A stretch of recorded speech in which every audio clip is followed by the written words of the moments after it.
What can I say? I love the song. I love it. I think it's great. How you guys doing? We're doing inspiring philosophy, so Oh yeah, so it's not Chrissy's great, favorite day, isn't obviously. it? Hey Yeah. everyone. I'm welcome to my channel, everyone. It's Friday the 14th of March. I like tomorrow's St. Patrick's Day, I think, isn't it? Is that what's happening? It's St. Isn't that Patrick's the Day tomorrow? 17th? Or is it the 17th? I don't know. I don't fucking know. How Pretty do I sure know it's the these 17th. things? What? But it's Hey, Purim it is. today. It's Purim, yeah. Chag Yes. Purim Yes, it Sameach. is. Happy Yeah. Happy Purim, everyone. Ramadan Mubarak. And And wait, Happy that Holy. today? Is that today too? I don't know. Yeah, it's a big thing. Uh, Like, not only is it like Christian Lent, it's also Wow. still Ramadan. Mhm. The Hindu festival of Holi, that is also happening.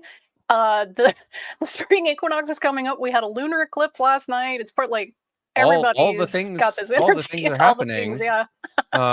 And we had snow here Ooh. yesterday. I walked in the snow today, you guys. Like, what the hell is that? So I'm very happy to have Chrissy Hansen back on my channel after far too long. Chrissy, welcome back. It's really good to see you. How are you doing? It's really good to be here again. Yay. It's good to just be around in general again, given Yeah. everything going on. So Yeah, right. Yeah. yeah. So So awesome. I'm happy. busy. I'm happy you're on this side instead of on that side. But there are some friends in the chat here. Misinterpretations is apparently. See, this is why I think I thought it was St. Patrick's Day. Because she's playing a St. Patrick's Day gig. So but she'll have to catch the show later. Nicholas is here. Jackie is here. Lady Vosser is here. It's good to see you, Lady Vosser. Oh, look, we got a super chat from Flavius Josephus, the first century Jewish historian. The author of the famous work Antiquity of the of the Jews. Or as I The like to call it, Antiquity of the Jews. JoJo's Bizarre Jewish Adventures. That's good too. Jews. So he can't stay. He says we'll watch later. Just some incentive to keep at it. Thank you very much. Thank you, Josephus. Keep at it. Yes. Lady Vosser is here. Hollyhock is here. Satan is here. Vadim is here. Please control yourselves. No. We'll do our best, but no promises, right? Triceratops is here.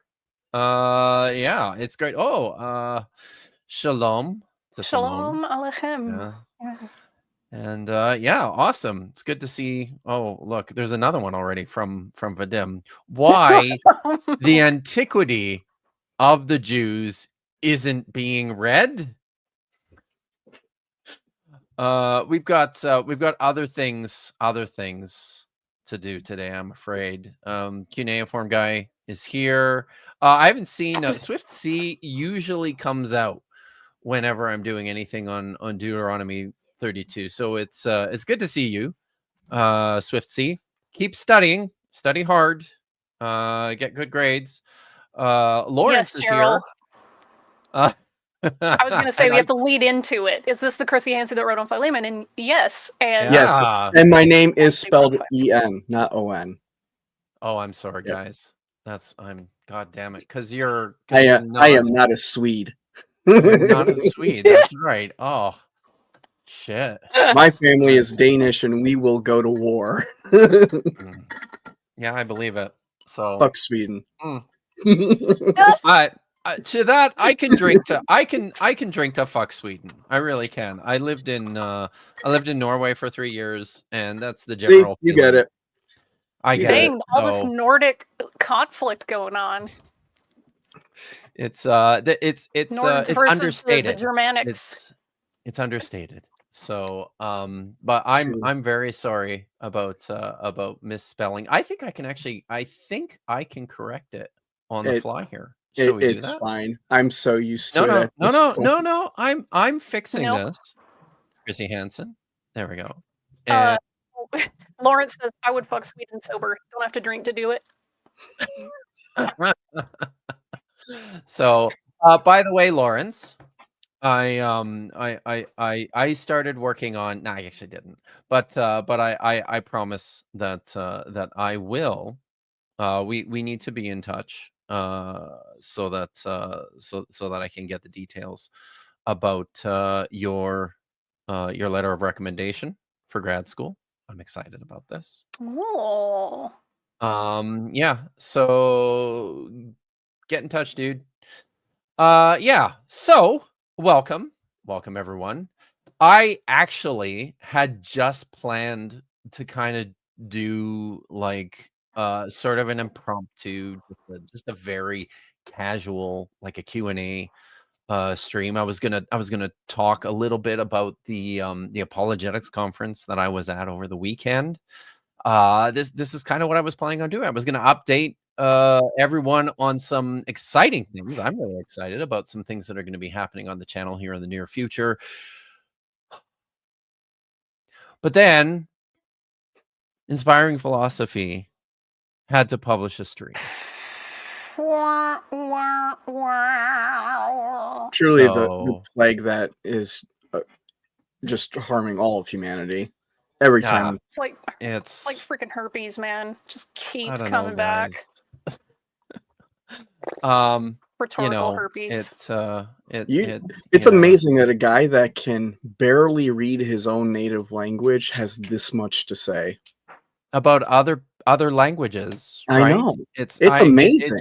It's kind of astonishing. I wish that I was, like standardless enough that I could just form authoritative opinions about a text that I can't even read. This is really the best example that I can think of like the popular understanding of the Dunning-Kruger effect. Mhm. So this is guys, this is this is why I don't do things like this. I don't talk about whatever it is that Anselm or fucking Jerome are doing, because I don't know. I don't know. And I could read a book and get some information from somebody who does know, but it's not like I'm forming meaningful opinions about when I don't know ideas. something, the first thing I do is I go to the library.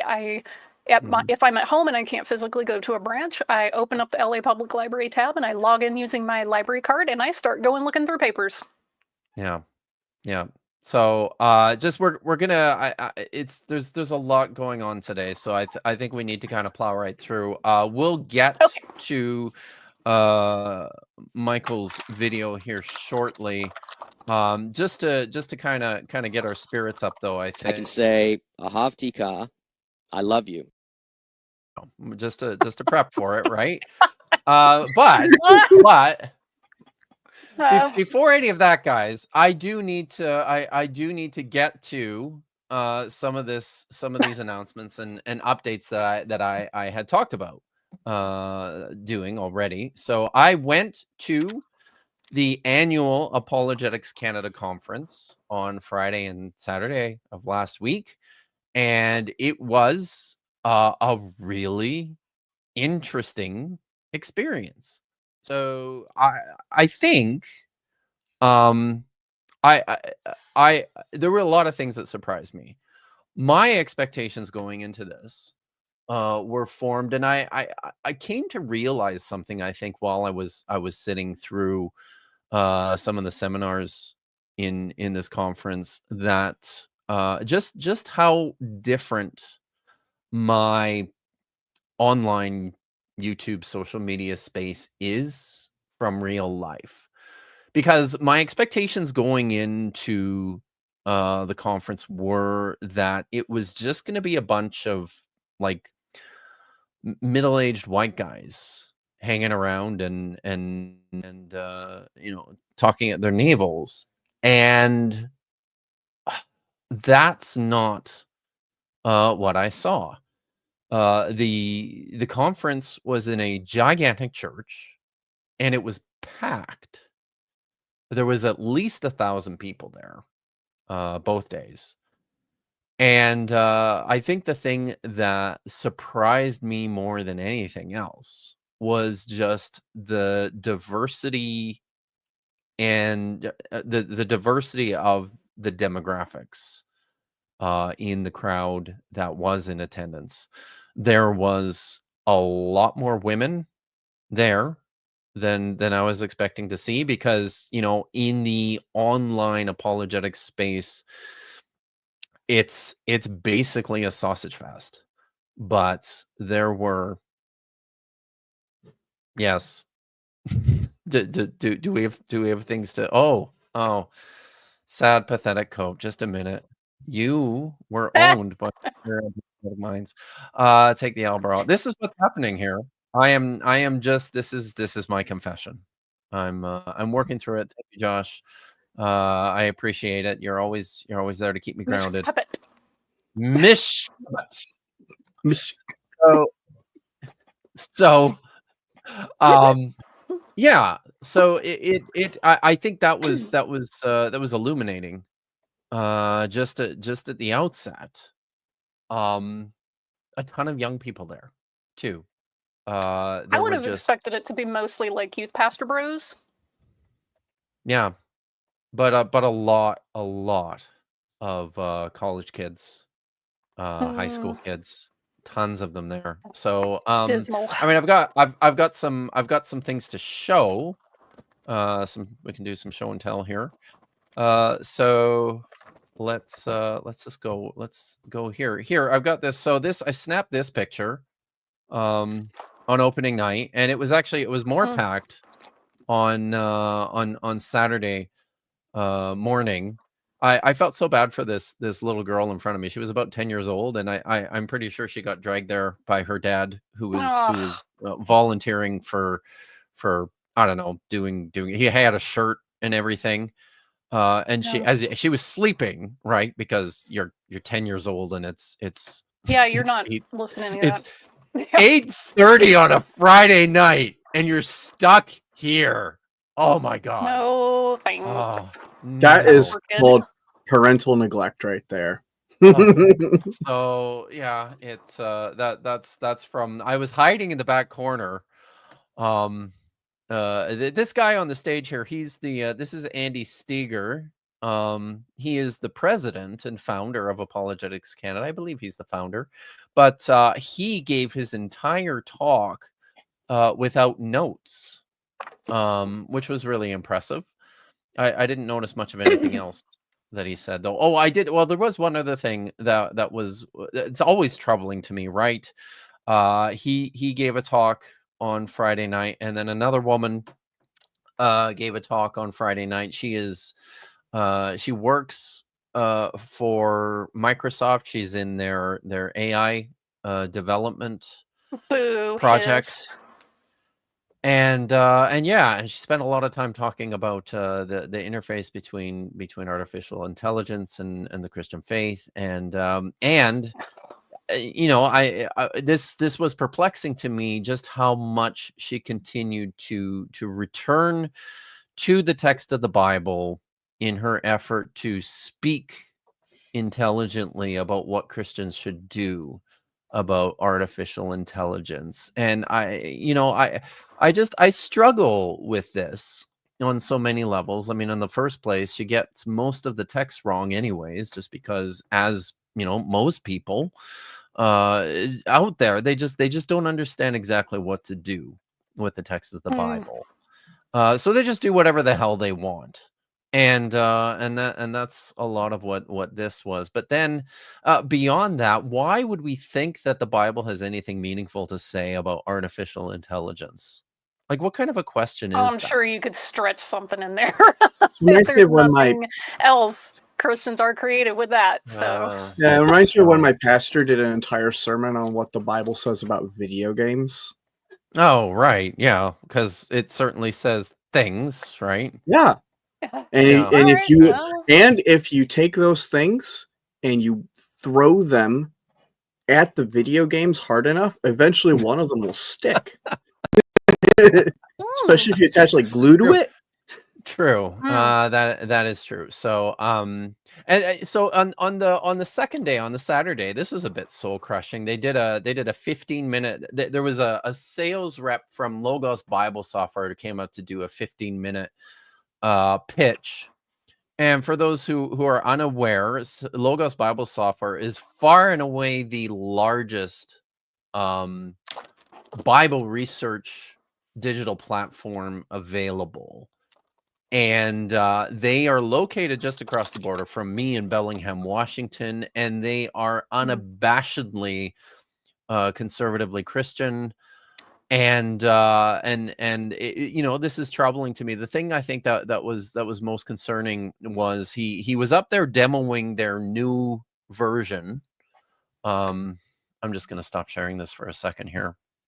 They're demoing their new version, in which they've built their own artificial intelligence search feature for the platform, and he's selling this, he's billing this as a meaningful replacement for things like ChatGPT or Meta, or I don't know what it's not, like any of these other ones that these other AI search features that are coming out online.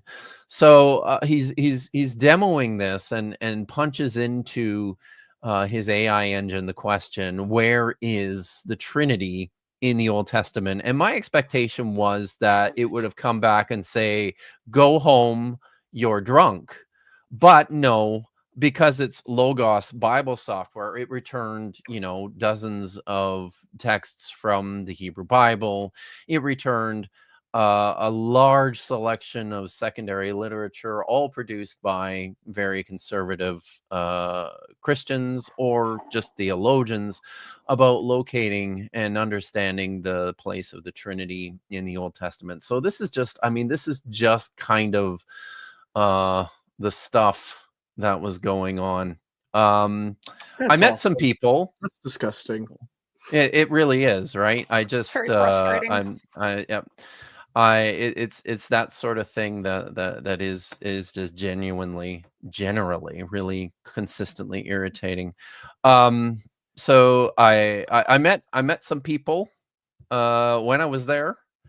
I got a chance to say hi finally and shake hands with Westhoff, who was very, very busy during the conference, because not only was he speaking, but he was also, because he works for Apologetics Canada, he was part of organizing things and making sure everything was staying on track. And he's the it boy right now, so he really is the it boy.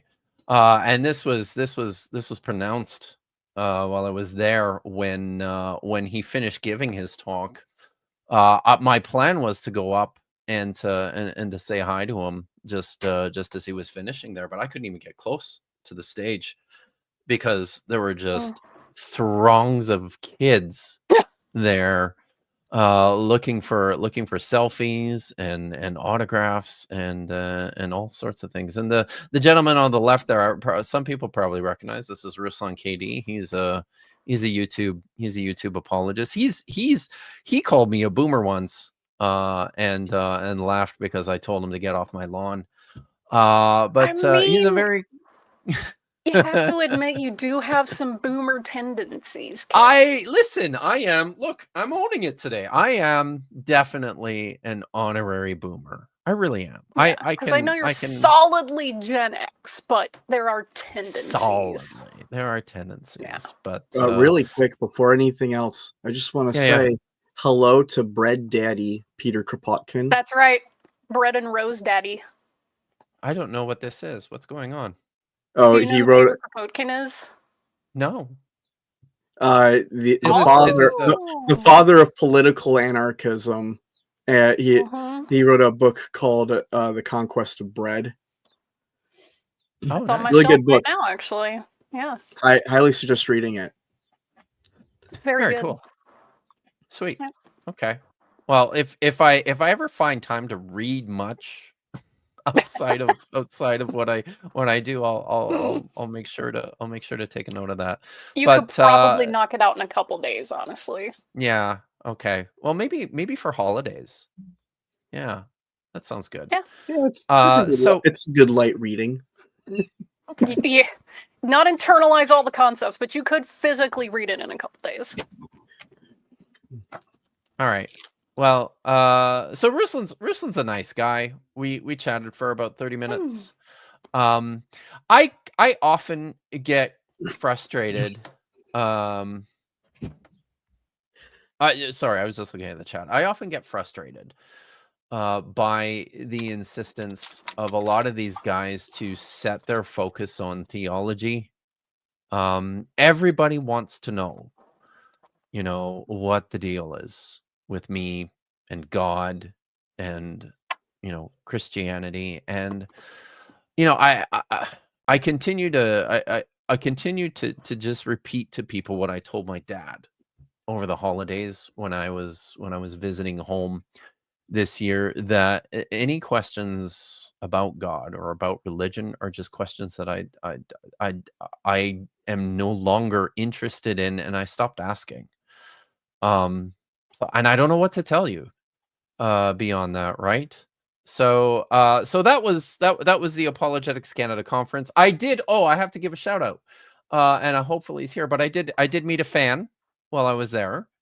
Cool. Yeah. Beeswax. Yes. Hopefully you're in the Sweet. chat here somewhere.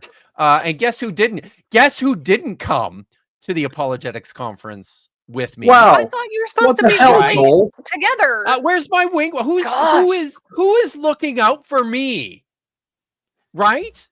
There were You over could've 1,000 by- people there, by Joel. Militant There were over evangelicals. 1,000 people there, Joel and you let me go by myself. Yeah. left your Yeah. homie hanging. You should. Yeah, You you really know what should, could have man. happened to Kip over there? He could have been given a chick track. That's Right? right. What happens? What happens? Oh, SMH, Joel, gosh. oh, well, it's okay. It's okay. I'm okay. I'm fine. But let's move on, because there's more here. First of all, I need to so I gotta pull this down. I'm doing a million things The at only once. acceptable Stop atonement. the screen. Okay, so I'm next week. I'm super excited about this. I've mentioned it a few times, but next week, on Thursday, we will be going live with John This is gonna be so from cool. Christianity on the Spectrum. John has put together a 10-year research project on the intersection between autism and specifically the Christian faith, exploring really two questions on why there is such a strong disparity in terms of the numbers between autistic people and non-autistic people in the Christian faith, and who are confessing Christians, and also what it looks like for autistic people who are still in confessing Christians in the Christian faith. John is still identifies as a Christian. This is just a phenomenally interesting podcast. John's research included over 28,000. It's either 26,000 or 28,000 participants over 10 years. He conducted over 500 long form interviews with people. It's just a phenomenally interesting podcast. So please go subscribe, start listening to it, or watching it, or however you get your podcast. Start doing it with that, and then come back here on Thursday, and I'm gonna have a chat with John about his research. And one of the things we're gonna set our focus on, in particular, is Christian apologetics. because he has some very, very interesting findings about Christian apologetics and how people on the spectrum tend to interact with that.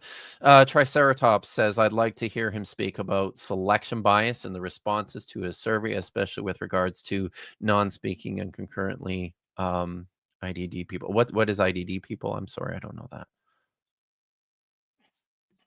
Do we know what that is?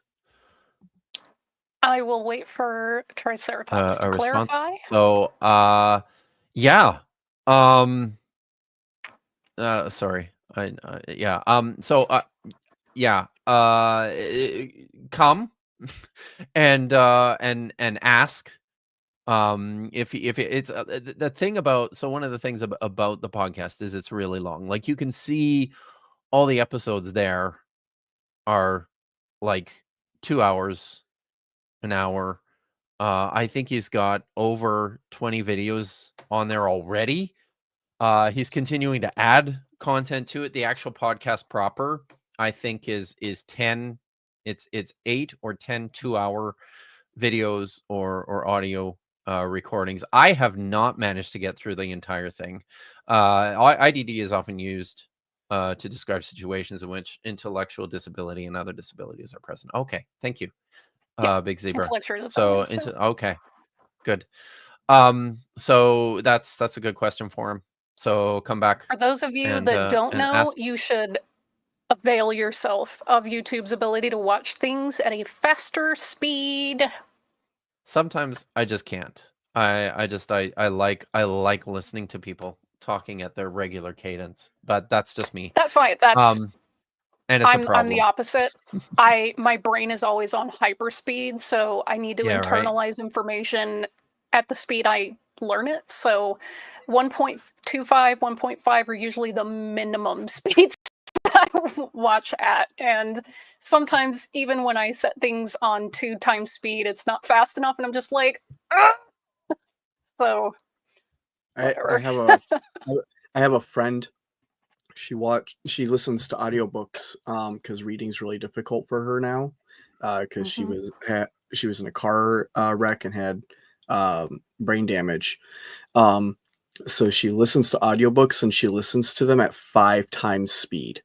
Holy smokes, that's wild. Dang. So anyhow, it's just, and I'm like, how do you know what's being said? And she's like, I mean, there are speed readers, so there have to be like speed auditory. We gotta move, guys, because we got a lot to do. Okay. So yes, we do. So next, I'm excited about this. I got a text. I got a DM this week from. This is from. Oh shoot! Why did my brain just blank? God damn it! Sorry. I'm very sorry to Aaron. Aaron Thompson. I'm sorry, my brain blanked on that. This is from Aaron Thompson. Aaron Thompson is a professor of art fraud at the City University of New York. She does a lot of excellent work. She's really active on Twitter and I think also Blue Sky. But she sent me this DM. Hello and apologies, I couldn't find an email for you. I finished a chapter on the Dead Sea Scrolls for my book on archaeological forgeries, and I think I've identified the forger. I think I've identified the forger based on a lot of new info from various court cases. I've gotten good feedback from various scholars and participants and would greatly appreciate hearing any comments you might have. So guess what I did a couple days ago, guys? Cool. I read Aaron's draft. It's 82 pages. There are 357 footnotes in it, and each footnote is about a paragraph, like a paragraph of legal documentation. It took me all goddamn day to read it, and it is riveting. So, she's a ways out from, I can't tell you that. But listen, I'll say this much, okay? I'll say this much. Who knew that the people who forge Antiquities are also the same people who run drug cartels in Ohio? Who knew? What? Right? Diversification. Yeah, I guess. Mhm. So Always good to yeah. diversify your business. Take that advice from Wu-Tang Financial. Diversify your bonds. There you go. So, Katie, or sorry, Aaron. I get. So, anyways, Aaron, Dr. Thompson is about probably like a good year out from publication. Obviously, she doesn't want to broadcast to the entire world the identity of the forgers behind the Dead Sea Scrolls fragments. And by the way, so just so everyone knows, as someone who's very close to this story, I think I'm probably 80% convinced by what she's presented. It seems pretty compelling to me. So it's good. It's good stuff. But that being said, I'm dying to have her on my channel to talk about this stuff. She's dying to do it. And we've decided that while we can't talk about the specifics in her in her book, at least on that front, there are certainly a lot of things that she and I can talk about with regards to her experience in art fraud, in antiquities fraud, in conducting the research for this book, in terms of this entire story of the Dead Sea Scrolls forgeries. So this is coming. I'm hoping probably April, maybe May. Aaron Thompson My is going to be question on. is, once all of that information's compiled, edited, or whatever, is this something that's going to be dropped before reporting to the authorities, the relevant authorities? Is this actionable? Is this something that it's probably for the investigation, as it were? There are probably reasons why it's not actionable that I don't think I could get into without revealing too much about what's going on. Okay. So I just but listen, these are all questions too that somebody could ask of Professor Thompson herself when she comes on. She's eager to come on. Awesome. So that's going to happen at the end of April or the beginning of May. And that honestly just I think that leads us into where we're going to start here with the video, Vish. Look at that, 34 minutes, and I got through all of that. So this is the stream. It's not actually called this. It's not actually, Michael Jones didn't actually call it. Michael Jones still can't read good, and he can't do other things good too. I think it was called something like Yahweh is not a storm god or something like that, right? But in his Q&A, before we get into the meat, the proper of what's in his stream here, in his Q&A, somebody asked a question about Richard Hess's book on Israelite religion, which is not my favorite. But he responded to it, and then he talked a little bit also about another video that he published this last week. So let's just have a listen here for a minute or so to what he has to say. Just in case StreamYard hates me, chat, let me know as soon as you can whether or not you can hear it. Also makes the argument about the feasts being like older, like I've used that argument a lot. Yeah, I'm not saying they're. I use that as one of my lines of evidence in the video that just came out, The Torah's True Age. Like, these feasts seem to have been written during a time when like the height of the city of Emer was, which would be late Bronze Age. Why would you come up with feasts that don't fit with a culture we see in the Iron Age? This seems to fit far more with a culture late Bronze Age coming into the Iron Age kind of thing. So I made that case, and so there's a lot of data points in that video. And my basic point is, individually, they won't amount to much, but together they make a cumulative case. which a lot of my critics seem to be missing. Like, I'm not just saying the lack of Zion theology in the Torah is enough to like make this case. It's the lack of Zion theology. It's the prophets assume it. It's the Samaritan Jewish split. It's the correlation with the Hittite treaties. It's the Egyptian loanwords that we get from Benjamin Noonan. It's the evidence Richard Hess gives. I mean, you look at all of that, it's just fitting with an earlier culture, and it seems to be a text that was written during that early time. Also, what I will say is, like, if you take a documentary hypothesis view, it just makes it even worse, because then you got multiple sources that all combine, that all seem to be pointing to an early period. So then there's multiple attestation, and you gotta explain why the redactor didn't update it to fit with the later time. It just makes the whole entire project really hard. So they got to explain that data, and if they want to hold. Is he rejecting the documentary hypothesis? Yes. Oh yeah, he hates Continue. it. Yeah, he does. To a documentary hypothesis, explain how that fits in, and they will have a very convoluted attempt to refute that. All right, now we can pause also it. from his FAQ. All right. Okay. So, yeah. So Michael published a video that he absolutely should not have published last week, called "How something like How Old is the Torah?" And he mounts an argument that he should not have mounted, suggesting that it was written by Moses, and that you can date the earliest layers back to the late Bronze Age, which is patented nonsense. It's patented nonsense, guys. So I use this as a bit of a springboard to a couple of things. So one of the sources, there's a couple of sources that Michael draws from heavily in that video. One of the sources is this book. Let me just pull it up here.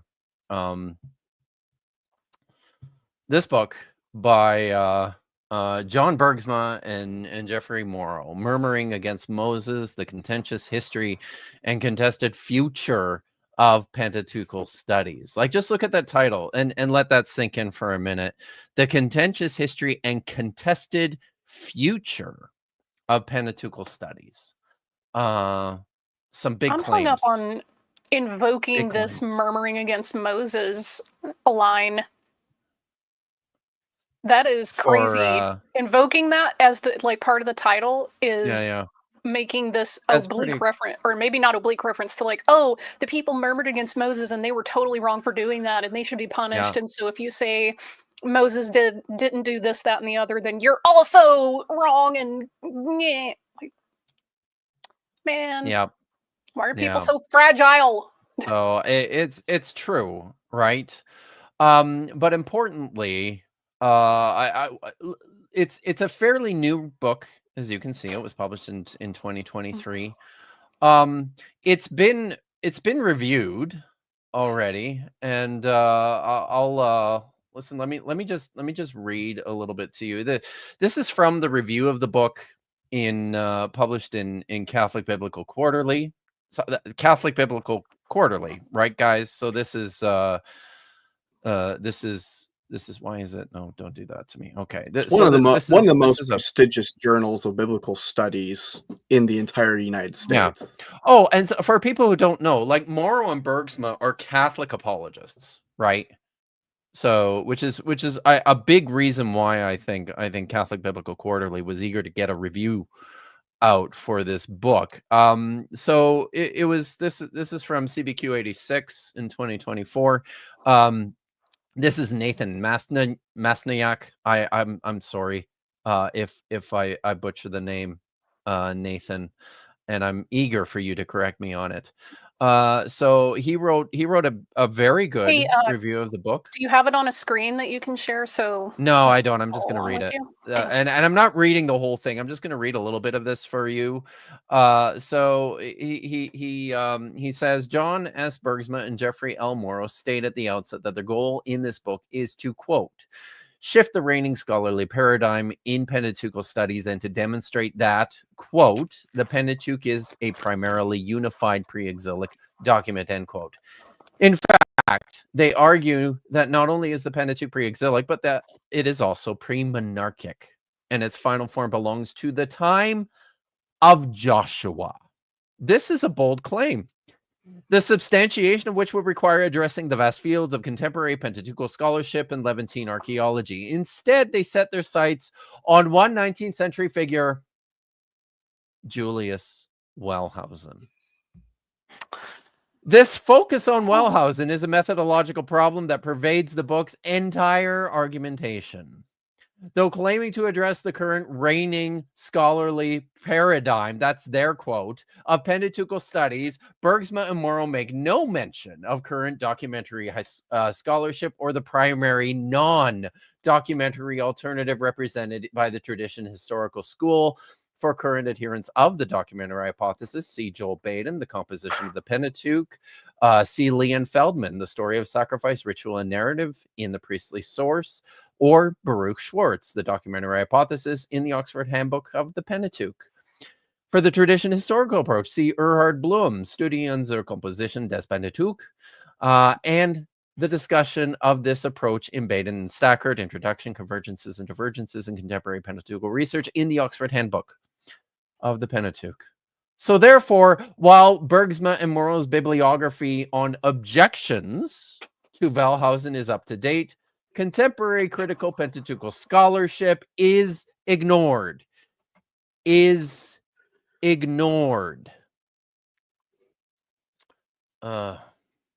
I lost my place. The first three chapters summarize challenges to Wellhausen's particular formulation of the documentary hypothesis from its origins today.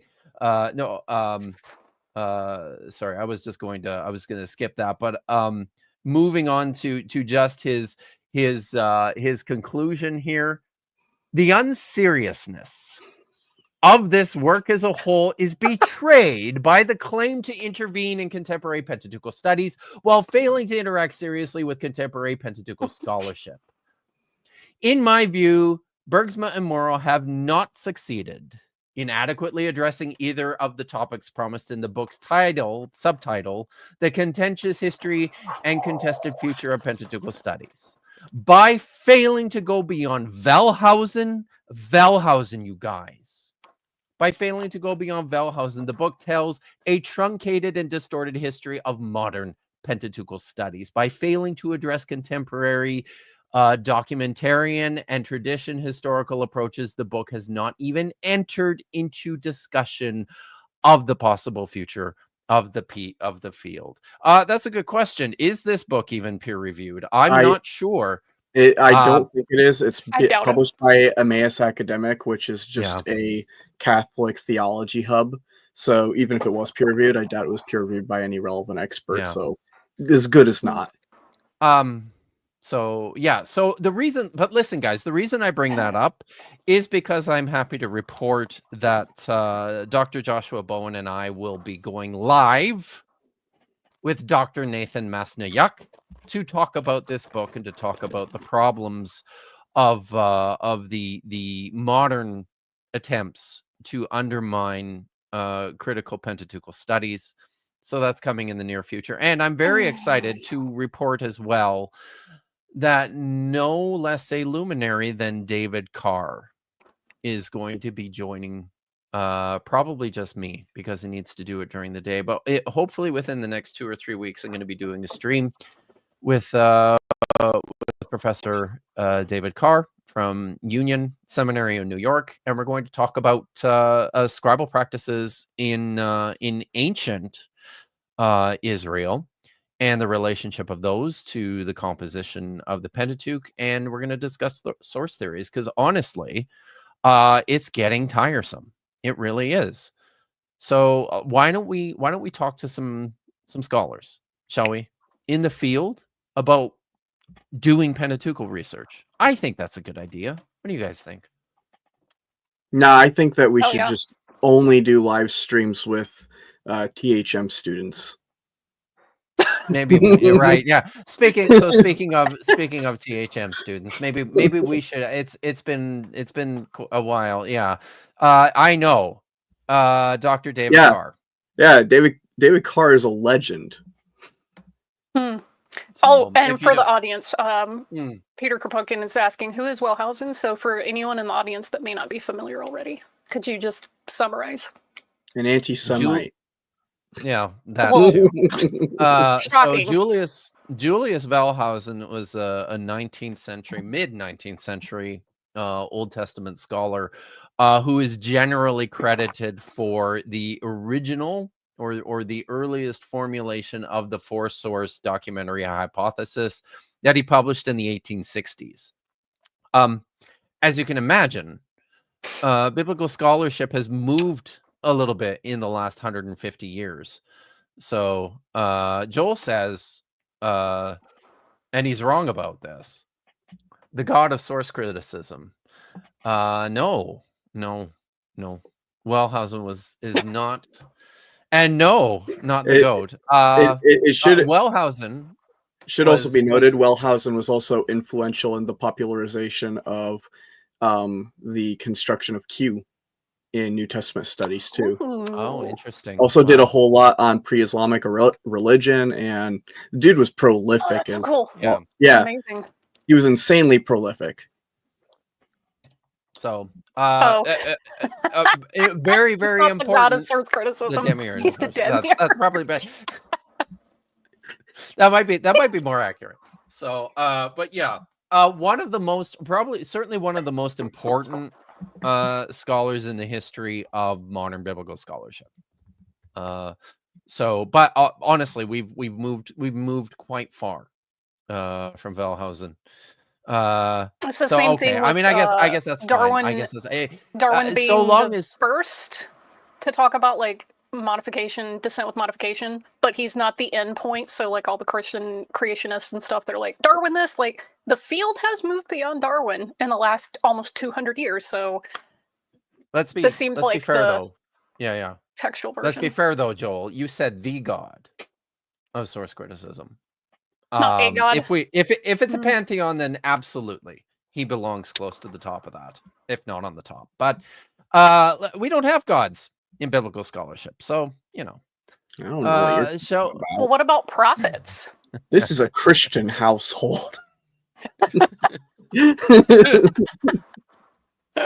All right. Well, shall we get the originator of the divine hierarchy who was taken over by other gods? Yes. That's a nice segue. Thank you for that, Joel. The ale of source criticism. Yeah, the ale of source criticism.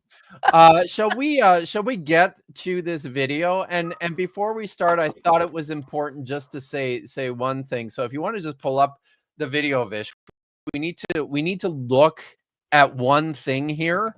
Just to get a handle on who we're dealing with. You guys all know Michael Jones, right? This is Inspiring Philosophy on the left. The gentleman on the right, his name is Adam. He's got a channel called Lingua Amma, I think. He's an MTH student. Doing THM, sorry. According to his Patreon. Doing some biblical studies at where is Southeastern Baptist Seminary, whatever it's called. Seminary, yeah. I mean, it's not even a good one. It's budget Southwestern. I was gonna say, where is that? With also a history of having a really. Is it in Virginia? It's either that or like Carolina. It's down south somewhere. It's south. But like I think maybe South Carolina, actually. Yeah. But I did look also. It's got a really weird history, especially with its provost. Now ex-provost, as of a few years ago. There's some really sketchy things that went on there. There's I highly suggest looking it up sometime, people. You'll find a really interesting thing about the ex-provost and the service lift. Oh. Yikes. Okay. All right. Well, but I thought I'd throw this at the start here just to give you a good sense of who we're dealing with here, shall we?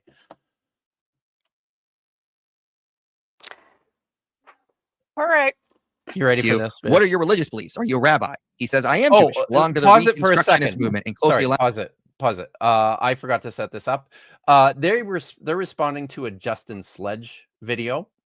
Justin Sledge is esoterica.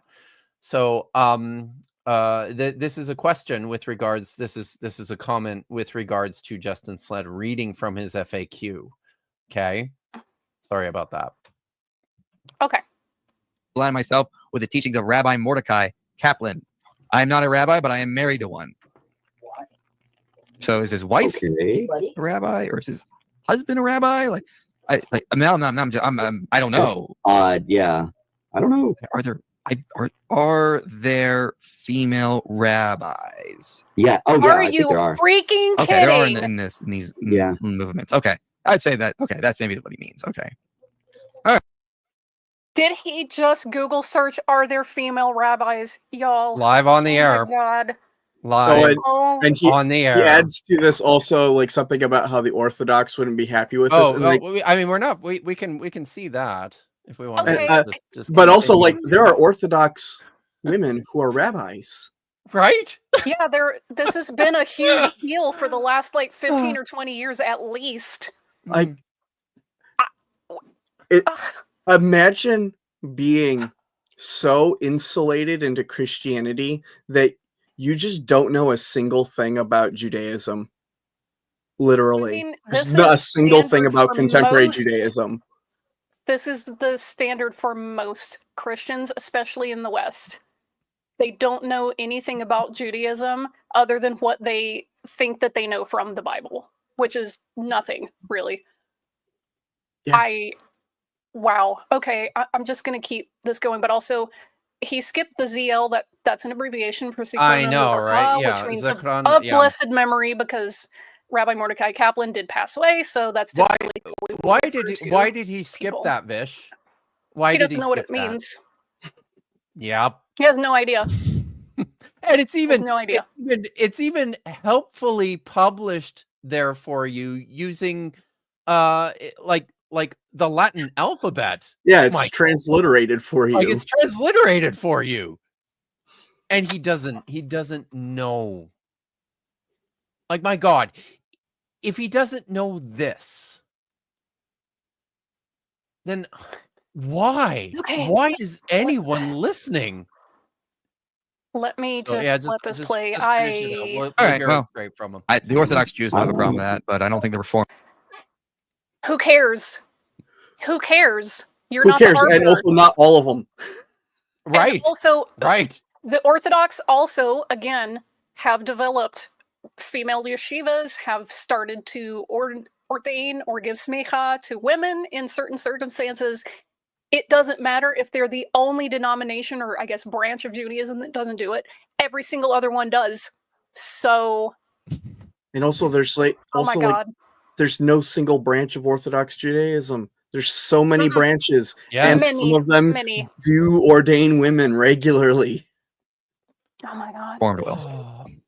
So there we go. So, I mean, one God has proven to be. Pause it for a sec here. Yeah. So, just do we have anything else that we need to get out before we move on? I thought it was very important to include that, not just because it's fun to make fun of how dumb Michael is, but I mean, here's like, I mean, just the fact that this is a guy who is promoting himself as a resource, right?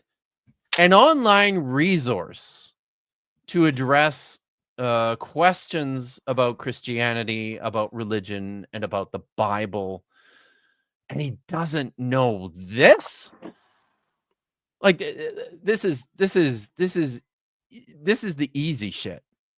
Like the easy peasy shit. Like, I'm sorry. It just it boggles the mind. It really does. I mean, trivia, I'm going into the rabbi, like, I don't want to say rabbinic school per se, but I am on that track. And I can't wait till the day comes where if I receive smicha, I can be like, oh, yeah, they're women rabbis. That will be nice.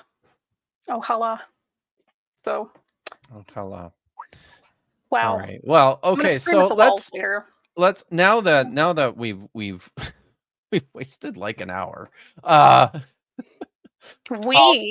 Let's yeah, I know it's me. I'm sorry. I'm sorry, guys. It's been a busy couple weeks. So now that we've done that, let's dig into let's dig into this video. In this video, Michael is going to attempt to counter Justin Sledge's pretty solid presentation on just giving a nice summary of the direction of scholarly discussions on the origins of Yahweh and his characteristics within the early stages of Israelite religion. Michael doesn't like it. Michael thinks that he knows better. So Michael made this this response stream that he titled something like "Yahweh is not a storm god." So we're going to watch some selections of this. We're going to set our focus in particular on the text from Deuteronomy 32 verses 8 to 9, which is quite important to this discussion, among other things. Yeah. And this is why this is in large part why Chrissy is here, because Chrissy has done a ton of work on this text and on, you know, the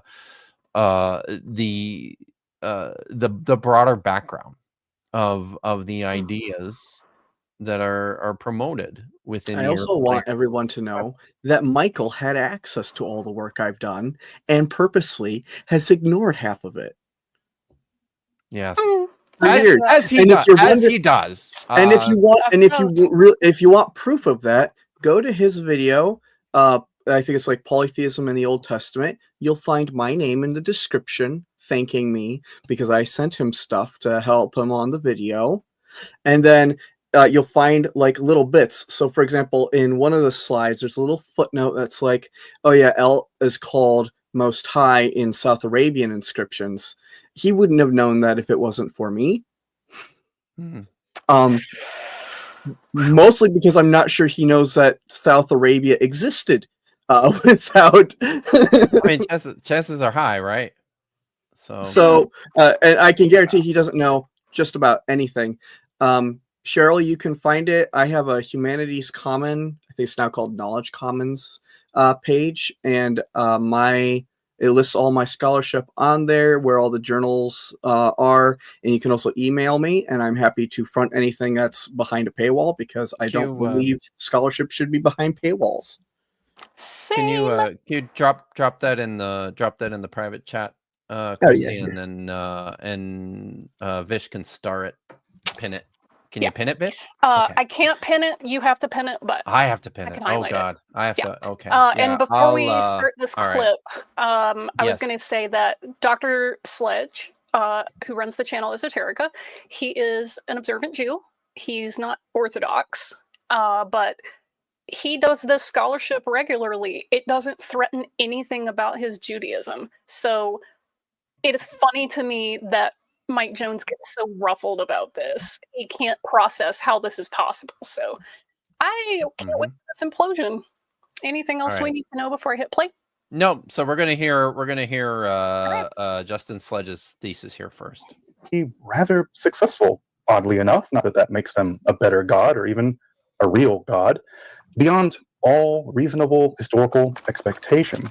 In fact, this god, whose simple name means something like the one that exists, emerged from the sands of Bronze Age obscurity to eventually become not just a national god, but, in the end, simply the god for the overwhelming majority of the world's population now.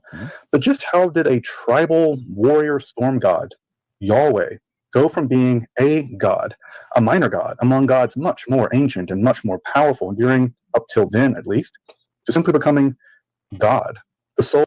So that's his general thesis. Here's my main problem when I hear this. There's no evidence for that.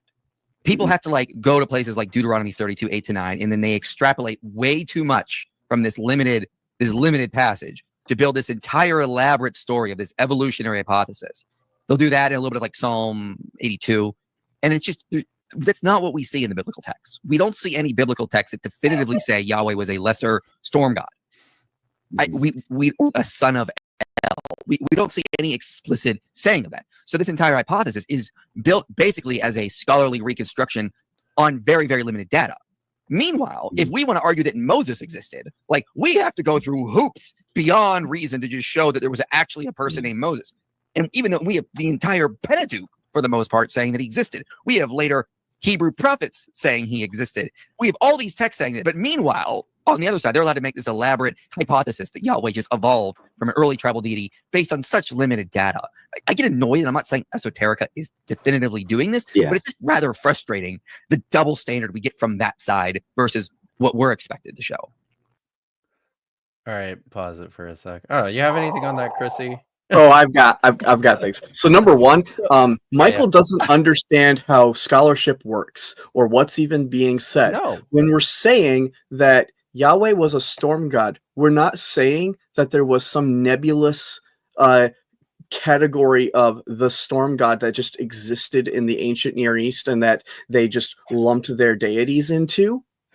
Right. It is a modern category that we just use analytically to describe phenomena. So when we say that he was a storm god, we're saying he fits the criteria we have for categorizing deities according to specific types. Like El is like the way he says that El is a creator god, he's doing the same thing. But that's not, but like, they're not in antiquity going around like, oh yeah, he was the creator god specifically. They're much more multifaceted and more complicated than that. The other thing is also, there is no double standard. He doesn't know what he is talking about methodologically. Saying that Moses existed and interpreting a text and arguing that it probably meant a certain thing at a certain time are two completely different things.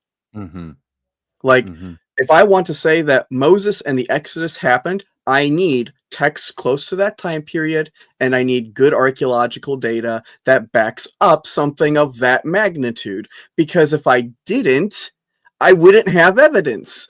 Now, if I want to say that this text, which we have, was probably meant to be interpreted a certain way or probably meant something originally, then all I got to do is look at the text and contextualize it. I don't need to specifically go find, like, I'm not arguing that El actually divided the nations. We're not making a historical claim about what's happening in the text. We're talking about how it was meant to be interpreted or how the author intended it when they composed it originally. Like, those are two completely different things, and they are not comparable. Not comparable. Michael, at all. Read like some Max Weber, since you obviously don't know what an ideal type is. But isn't he? I mean, he's always getting after me and my my biblical scholar colleagues for just having terrible philosophical instincts, Chrissy. Because he's a philosophy bro, isn't he? Yeah, he is a philosophy bro. And as someone that minored in philosophy in college and who has a lot of friends who are also into philosophy and studying it at graduate and PhD levels right now, the first thing that they can tell you is that anyone that's running an apologetics channel and is pretending to be a philosophy bro is probably just got a philosophy degree because they're too lazy to get one in the field they want to talk about. Yeah, that's my sense as well. I think we'll watch the next section of the video, and then I've got something else to say with regards to this question of storm deities.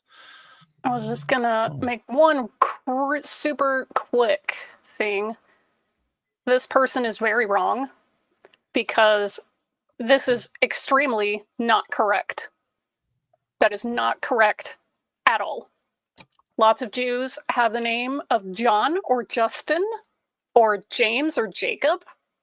So we have, even if someone John is a convert, Jewish name. So when someone is a convert, they're Jewish. And it is against halakha, Jewish legal procedures, to remind someone either that they're a convert or to ask them. You treat them exactly the same as all the other Jews. A Jew is a Jew is a Jew. So stop being wrong about Judaism. Thank you. Oh yeah, and also we have actual inscriptions of Jews named after Greek gods. Yeah. True. That's unwelcome nuance. So, okay. All right, let's watch this next section. The central manifestation of Yahweh seems to have been storms, specifically the catastrophic thunderstorms that result in the deadly flash flooding, which actually plagues that region down to this day. Petra, the same region where Yahweh may have come from, was engineered around managing just those thunderstorms. Oh, and you can see video of what those flash floods look like in that region, and they are terrifying. Notice Right. the argument, the actual evidence we get here. There are flash floods in the southern Levant. Yahweh was worshipped there. Therefore, he was a storm god. That is the most evidence we're going to get that Yahweh was a storm god. Like, this is what we see from conspiracy theorists. Like, Baal is associated as a high god. You know what? It was also considered like in ruling the sky, the sun. Therefore, Baal was a sun god. That comes from like that type of reasoning we get from like fundamentalist conspiracy theorists who'd say Baal was a sun god, like from Alexander Hislop. Hey, Chrissy, do we have art, inscriptions, divine images or idols, any kind of textual things? Do we have any of that associates all of this together? Tangible stuff, not just vibes? Oh, yeah. Like one of the oldest texts in the entire Pentateuch, if you just read the Song of Moses and Miriam, which is pretty adamant. Like, it just starts over by saying, I will sing to the Lord, for he is highly exalted, both horse and driver he has hurled into the sea. It's talks about him in the Red Sea and a bunch of other stuff, and then the Yam Suf. Yeah. Also, hey John, you should learn about the etymology of your name. All right. It's Yohanan, but whatever. So, I guess that's unwelcome nuance. Do you want to keep playing? I do. I'd like to finish the clip. All right, let's nonsense. Go. But like, we can do the same kind of nonsense. Why is it when fundamentalists do it, we all recognize it as pure and utter nonsense? But when we see it on the other side, oh yeah, scholarly, yes, Yahweh was a storm god. That's a good point. Yes, where is the actual evidence? And again, I want a level of evidence that is put on us when we try to say Moses existed. Like, I'm going to use that as an analogy because I think it's a good analogy. It's a good analogy. Moses existed from multiple Israelite texts saying he existed. You can't say Yahweh was a storm god from literally no text. So I want the same amount of evidence put on us. Otherwise, I'm just going to say this idea that Yahweh is a storm god did not exist in the ancient Near East until they give me that level of evidence. Where is it? Yeah. Wow. If so only Aaron Adair just did a video this week on the history of Seed of Moses. That would be like weird timing, wouldn't it? Yeah. Where is the evidence for the storm god? Oh, whoops, wrong one. I meant to cache that one. Joel, I brought him Psalm 29. I brought Psalm 29 to him. Yes, thank you for doing that. And here's a major problem.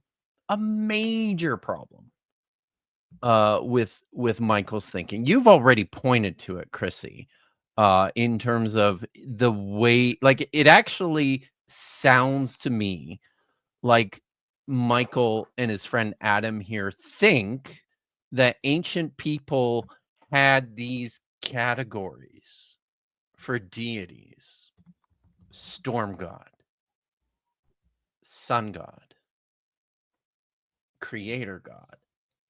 And that's just not how any of this works. That's one problem. Another problem is that I think he's confusing, even regardless of what you think about the origins of Yahweh, which are really difficult. There's a lot we just don't know. Regardless of what you think of the origins of Yahweh, he seems to be conflating that discussion with just this rather critical point that one of the principal depictions of Yahweh in the Hebrew Bible, in particular in the earlier stages of the Hebrew Bible, is what we identify as a storm deity. And it's ubiquitous. Like, the text is loaded with imagery of Yahweh behaving in the same manner of other gods that we identify as storm deities. Like, like one of the most recognizable things in all of the Tanakh is Yahweh wrestling with Leviathan. Yeah. And the language is identically taken from the same myths of the storm god Baal fighting with the Ugaritic Lotan. deity. Yeah, of the Yeah. exact same name. Maybe that's part of the problem here too, is that there tends to be a strong overlap within within a lot of these texts between imagery that we would I guess imagery of warfare, of combat between the gods, of the gods against their adversaries, but within those combat texts, imagery of storms is a major feature. And if I could just read something here, and I'm afraid I can't put this up on the screen either. But honestly, I swear this is the last one. From here on, I've got all the text that I have. I'll put up on the screen. So this is from Jake Lowenger's book on ancient Israelite religions, which is a much better book than Richard Hess's book on ancient Israelite religions. He says here, a survey of theophanies in the Hebrew Bible reveals that fire, together with associated storm images, are the norm for depicting the active presence of Yahweh. In the storm god theophany found in Psalm 18, parallels 2 Samuel 22, Yahweh again descends, but this time by bowing the heavens, or bowing the heavens, with fiery transcendent anthropomorphisms via poetry of high antiquity. We read, the earth heaved and quaked, foundations of mountains shook, they reeled because his anger burned. Smoke rose from his nostril, fire from his mouth devouring, coals blazed forth from him. He bowed the heavens and came down, dark clouds beneath his feet. He mounted the cherub and flew. He flew on the wings of the wind. Out of the brilliance before him, his clouds broke through, fiery hail and fiery coals. Yahweh thundered from the heavens. Elyon uttered his voice. Fiery hail and fiery coals. He loosed his arrows and scattered them. He discharged lightning and terrified him. Lowenger continues, notice the dramatic effect of piling up of fiery images emanating from Yahweh. There's fire, coals, brilliance, fiery hail, lightning, and verbs of burning, devouring, blazing, thundering, and discharging. Isaiah 30, 27 to 30, also couched in storm language, expresses similar fiery transcendent anthropomorphism when it likens Yahweh's tongue to devouring fire, or conveys Yahweh's majestic voice and the descent of his arm through devouring flames of fire.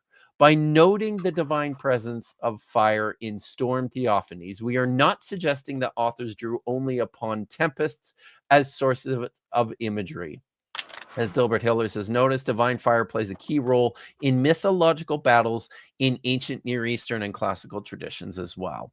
And he goes on from there, but basically spends some time just pointing out and discussing this close relationship that we see rather consistently through not just the Hebrew Bible, but other comparative literature from Canaan as well as the broader ancient Near East, in which this is how gods do battle, is through the storms. And when you have some gods, which are particularly more contentious and more battle, what's the word I'm looking for? Battle hardened than others. They tend to look like this. Their manifestations tend to come through the weather like this. Yeah. So. Well, and it's a very typical association also when you are a warrior to be associated with the storms as well. Like, exactly. If we're and this is the one thing is like in the oldest poetry, like for example in Exodus, Exodus 15, it expressly says Yahweh is a warrior, explicitly, unambiguously. Yes.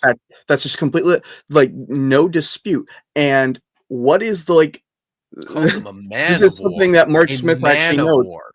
Yeah, and this is something Mark Smith notes. There's not really any good evidence that El was a warrior deity or ever conceptualized as that. Yes. This is He's one of the points he's that not a thunderer. He's not No. shooting down lightning bolts, and he's not going around and fighting massive battles. That is not what he does. That is for the active gods under him, who are like the storm god, who is also the one fighting massive serpents and of the deep and chaos dragons and stuff. Like, I want to go back to Leviathan again, because compare who are the two gods we know best from antiquity who fight serpents. Marduk Yahweh and Baal. and Baal. Oh, both of them are yeah. storm gods. Yes. I said Yahweh. I'm sorry. Yeah. But yes, you're right about Marduk. Yeah. So outside of Yahweh, I should have said. yeah. So, but yeah, it's just astonishing to me for him to suggest that there's no evidence at all of this connection. Like, I mean, have you read the Bible, Michael? Like, seriously, it's all over the place in there. If he says that I wrestle I'm the one that can hook Leviathan, and there are other passages of him fighting the twisty serpent, the serpent with 7 heads or whatever it's called. Like, those are all things that come straight out of Canaanite tradition, and specifically of Baal fighting. Oh, yes. Like, and not just like vaguely, like they come out, like verbatim.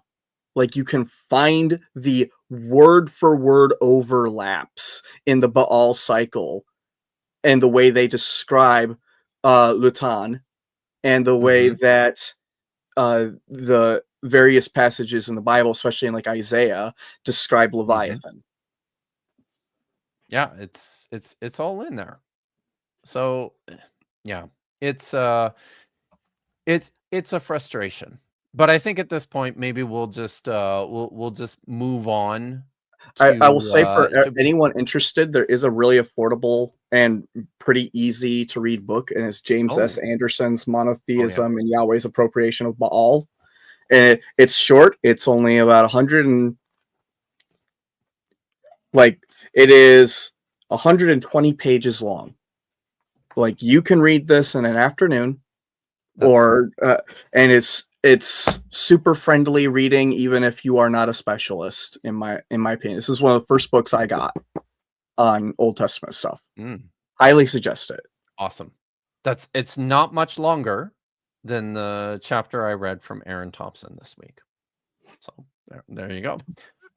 Do you want to hey, should we maybe knock out a couple of super chats first and then move on with the video? Okay.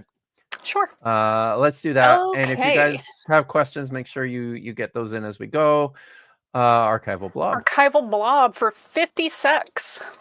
Good evening. This is a great panel you've gathered. My condolences for having once again heard IP speak. See, I used to actually be friends with Michael at one point. He couldn't take criticism, and then he blocked me on everything. Oh, did you get blocked too?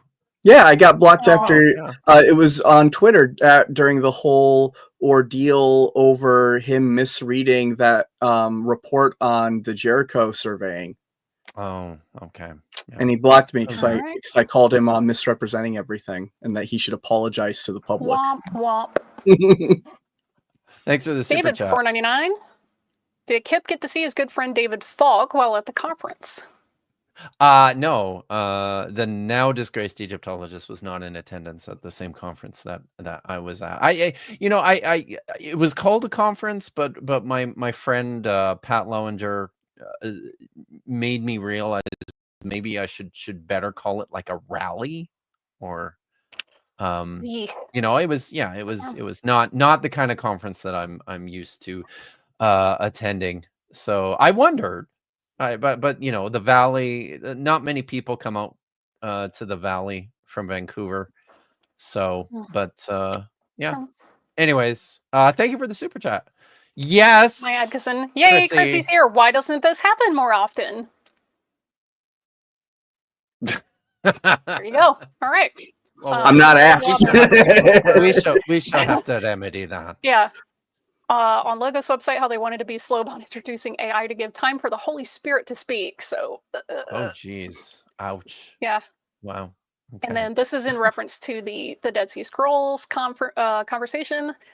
Andrew says, honestly, I thought the forger was associated with a scholar who's paid a lot to validate them as authentic from using the Bible and died recently. Shrug emoji. Oh, Weston Fields. I mean, that's something I considered along the way as well. But I can, yeah, I better not say anything.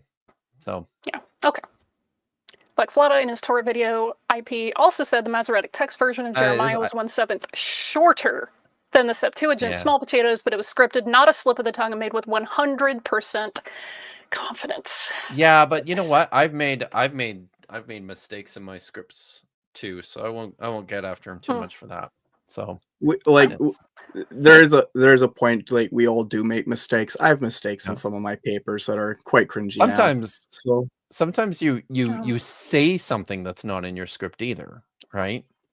Yeah. Just because your but brain. Also, this is does why anything. You can just issue a correction and you can apologize for the mistake. That's something you can do. Yep. Yeah. Joel Kritko proving something historically is a very different claim than what the text is doing. Yes. Thank you. Correct. Thank you. Yep. All right. Nitty for $4.99 by Michael's logic. Because Clement of Rome and St. Ambrose is believed in the phoenix after the Greeks, it's real.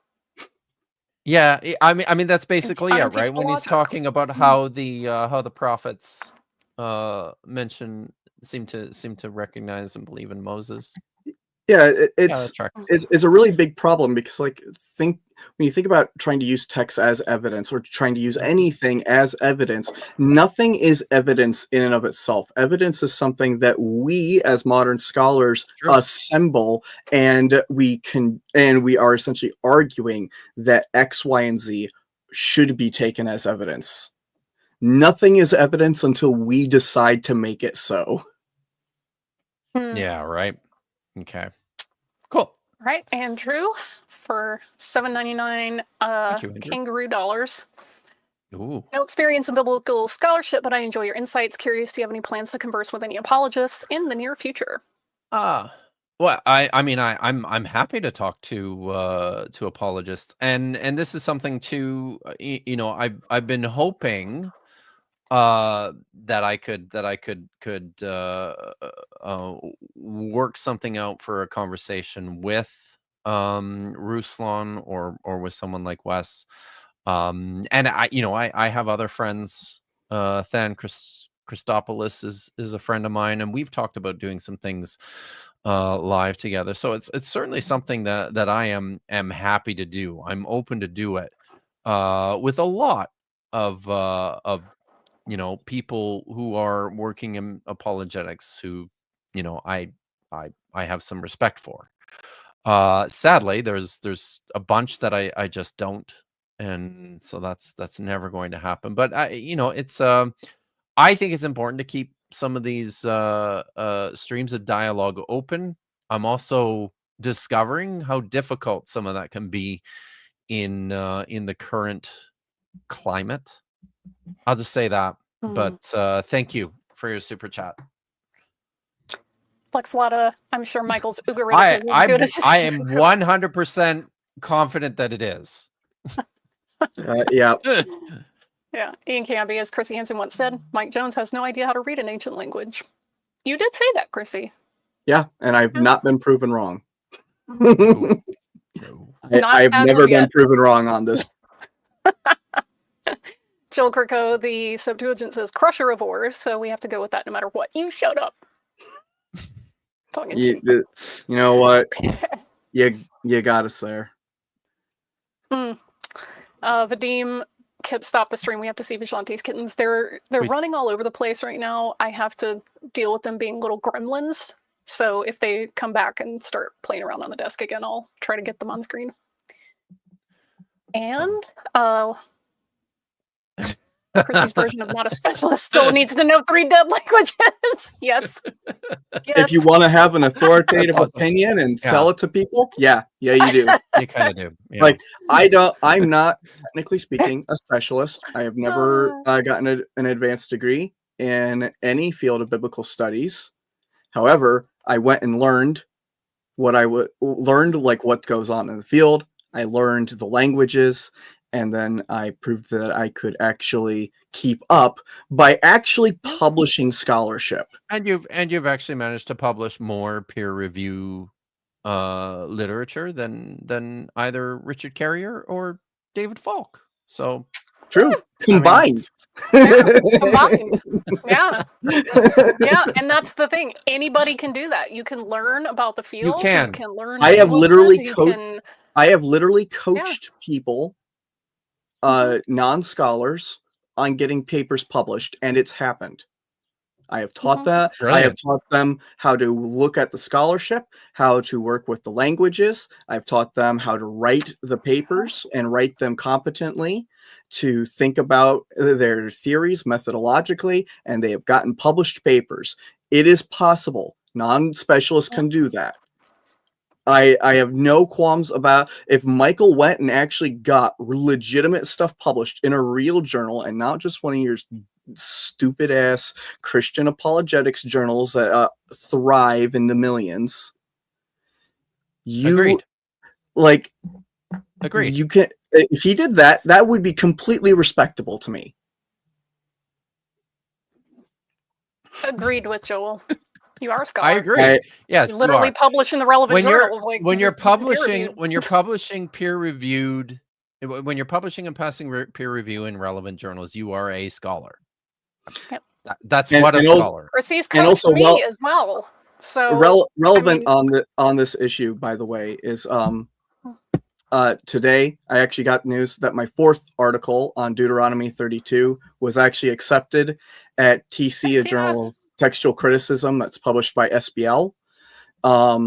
It's going to be online hopefully this year, and I found and the peer reviewers thought I was quite convincing, but I found evidence of an entire Septuagint manuscript tradition that had Deuteronomy 32:8 reading "Sons of God," and I did that through finding Latin authors in the Latin West who translated it as Numerum Filiorum Dei, and even cited the Septuagint as the source of that reading.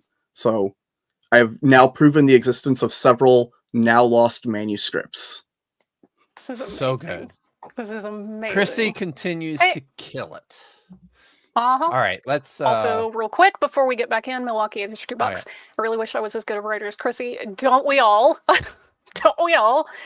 And Cheryl for $10. Kip, how's the book coming?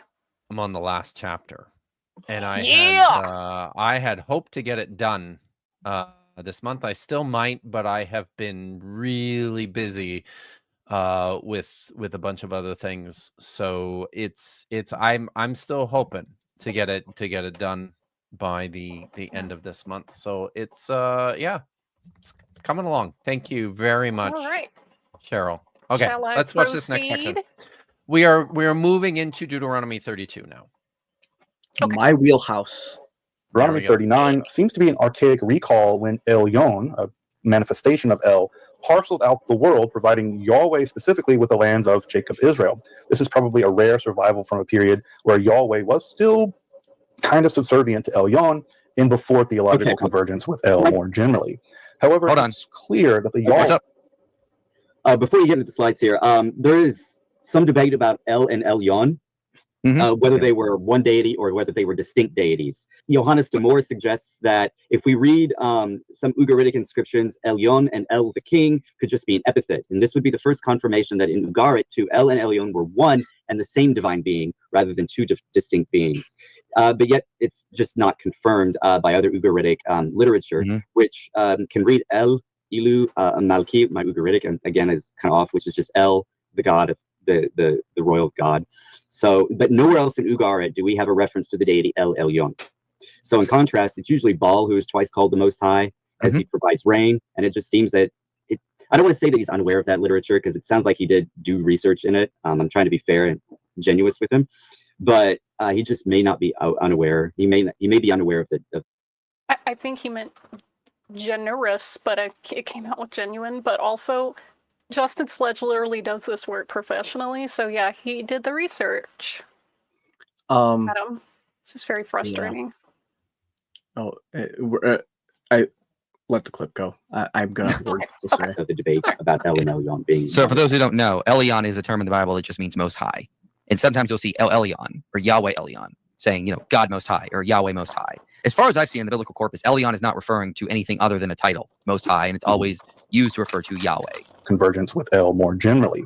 However, it's clear that the Yahwists were pretty comfortable enough with El to allow for significant amounts of assimilation of El features onto Yahweh, even when those features perhaps stood in significant contrast to the strident warrior of the primitive cult. One of the more striking features of these is the assimilation of El as an elderly, wise god. El is known as the father of years in the Ugaritic myth cycles, and it's perhaps this image of an elderly, white-bearded deity as assimilated onto Yahweh from Canaanite El that has probably proved the most visibly enduring in popular perception and art. If you imagine an old bearded dude as God, you're imagining El. All right, so let's get into that. So early Israelite texts, and you get down to here. It says, remember the days of old, consider the years of many generations. Ask your father, and he will show you. Your elders, and they will tell you. When the Most High, Elyon, the word in Hebrew there is Elyon, when the Most High gave to the nations their inheritance, when he divided mankind, he fixed the borders of the people according to the number of the sons of God. But Yahweh's portion is his people, Jacob his allotted heritage. And they go, the Most High divides up the nations, fixes the borders according to the number of the sons of God, and Yahweh's portion is his people. Perhaps this is saying that Yahweh was a son of God or a son of El. Doesn't say El, it says sons of Elohim, so that's what it says there. And he got a portion from another deity who is the Most High. Gotcha. We've got a text here showing that Yahweh is a lesser deity. This is the one that, I mean, honestly, this is their main go-to text for that. The problem is, of course, if we just scroll down here to verse 39, part of the whole poem, ladies and gentlemen, we see that they're already treating Yahweh as the Most High. See now that even I am he. There is no God beside me. I kill, I make alive, I wound, and I heal. There is none that can deliver out of my hand. So the author of the poem is suggesting that the top God, I guess you could say, is Yahweh. This is what Yahweh is saying in there. Therefore, when we look at verse 8 and 9, it's probably more likely that they're saying when Yahweh, a.k.a. the Most High, gave the nations, he basically divorces the people, gives them out to other deities to rule, but he keeps Jacob or Israel as his own people. That seems to be what that is saying there. In the book, only one God, they point out that later Can you a lot of names. For a second, Vish? You just did a stream on this. You can't inherit something from yourself. Yes. And I'm going to continue to keep coming back to this because it's a point that Michael continues to ignore. Yeah. Yep. So I just wanted to say something on this, and this is something that I know Mark Smith says that he thinks that Deuteronomy 32, the author of Deuteronomy 32, considered Elyon and Yahweh to be the identical. Identical, and his reasoning is largely based on this presentation of Yahweh closer to the end of the song. I'm not sure I'm entirely I think he's convinced. absolutely wrong. Yeah, I'm not entirely convinced by that. And yeah, you sent me straight here in a minute. But the way I look at this is that those depictions of Yahweh towards the end of the song are not typical of what we would read, I don't think, of depictions of El. And it's not uncommon for these statements of supremacy to be foisted upon deities who are not El. I mean, you see this with Baal, right?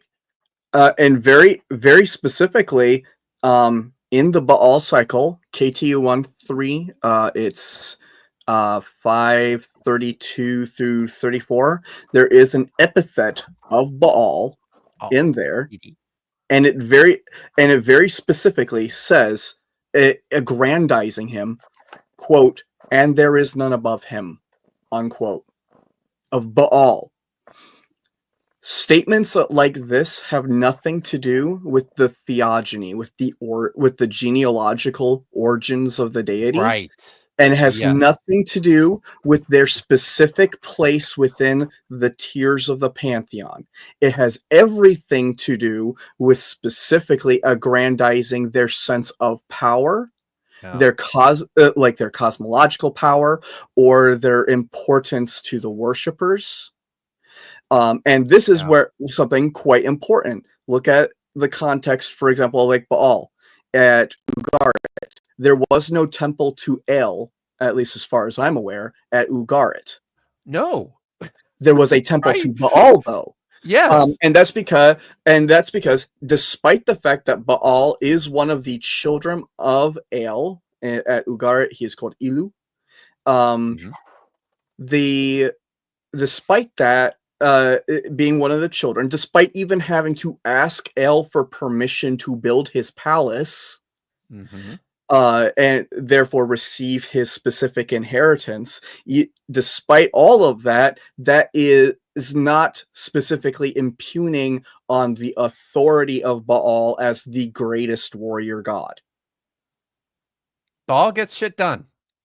Yeah, and we see almost the exact same kind of aggrandizing also for Ishtar, even though she has parents and grandparents and is not actually the highest person within the genealogy of the gods.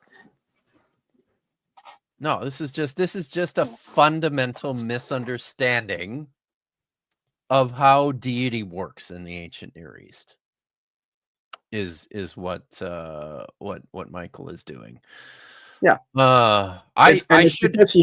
It's very specifically because he has to try and find some way to make Yahweh the highest member conceived as the highest member in order to try the conflation. We're going to get to this with like the El epithets because he butchers them and doesn't understand anything about these languages or about these epithets in general. For example, when he says that Kana is creator, I just want to smack him.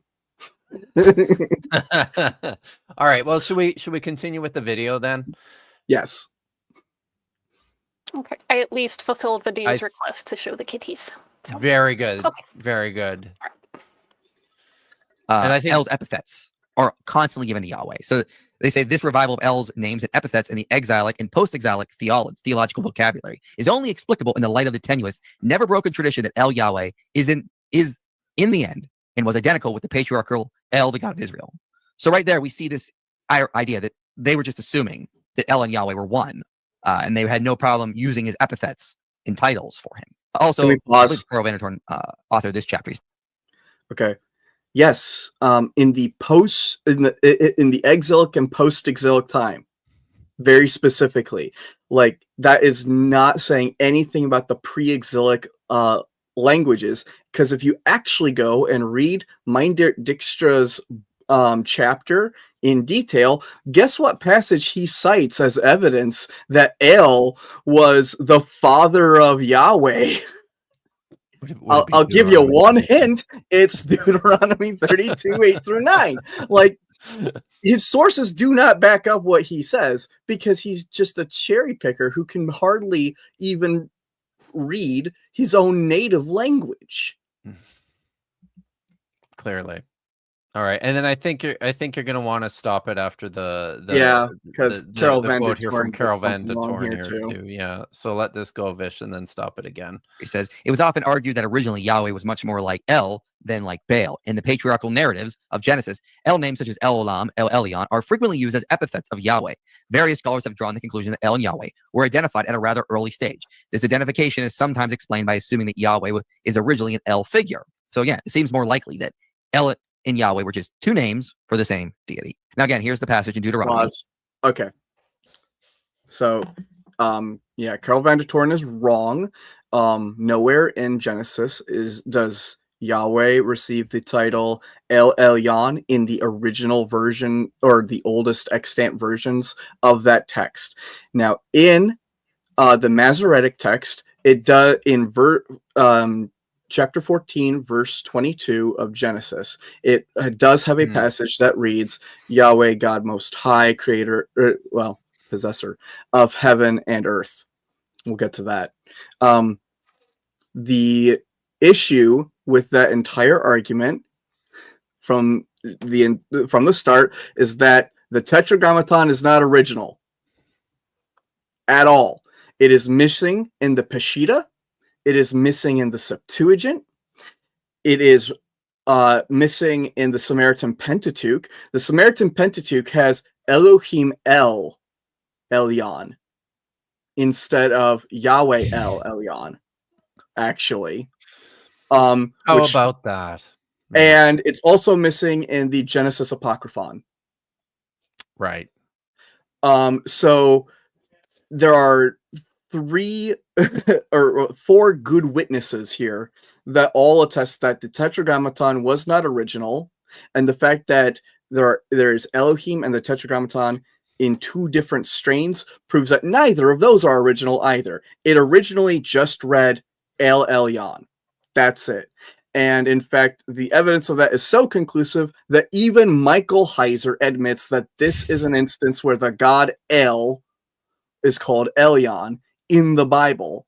And the reason that got changed is because what's happening in verse 22? Abraham is receiving a blessing from Melchizedek. Melchizedek is the priest of El Elyon at Salem/Sodom. So, and he's also the king there. So what is the reaction? Well, obviously some redactor later was disconcerted by the idea of Abraham getting a blessing from a pagan deity. And so he inserted the Tetragrammaton to conflate them so that there wouldn't be any ambiguity anymore. This is how scholarship is done, folks. We don't just look at the text of the Bible as we have it in English. We don't just read a handful of our favorite scholars as they discuss these texts. You actually have to dig in to the sources. You have to dig into the history, the manuscript history, the redaction history, the textual history, the actual history of the people who we think wrote them. This is how you do it. Yeah. And additionally, I want to know, and I will get to this also in a minute, a little bit later, but yeah, the title Elyon is never used of El at Ugarit. The title is actually only used twice for any deity at Ugarit. It's for Baal. It all occurs in the exact same text, in couplets next to each other. And the reason for that is just because Baal was the most predominantly worshipped deity there. Because Elyon is not a specific El epithet. It's used of a variety of deities in a variety of different circumstances. I found, I think, close to around 16, counting a few that are of questionable provenance. So, yeah. That's awesome. Wow. Okay, let's continue watching the video, and then we'll did El die in these stories? Why is he leaving an inheritance? The word for inheritance does not necessarily mean like inheritance like when you die. It can be used in that way, but it more is like denoting something specifically being granted. There's I don't have it right here, but there's a really good paper in a book called David and Zion. It's essays in honor of J.J.M. Roberts. Really excellent, but goes into some detail on this, and it specifically had to do a lot with like a legal context of like kings giving out dispersals to their vassals. Yeah. No, that's right. Okay, let's watch this, and then after he talks about what's his name, Mark Smith's book, I've got a few things to say. And they always go to this. But even someone who believes that Yahweh was originally a son of El has this to say. Otto Eichfeld said, the author of the song, it is true, when speaking of Yahweh's relationship to his people, avoids probably intentionally the application of the hitherto used active verbal form.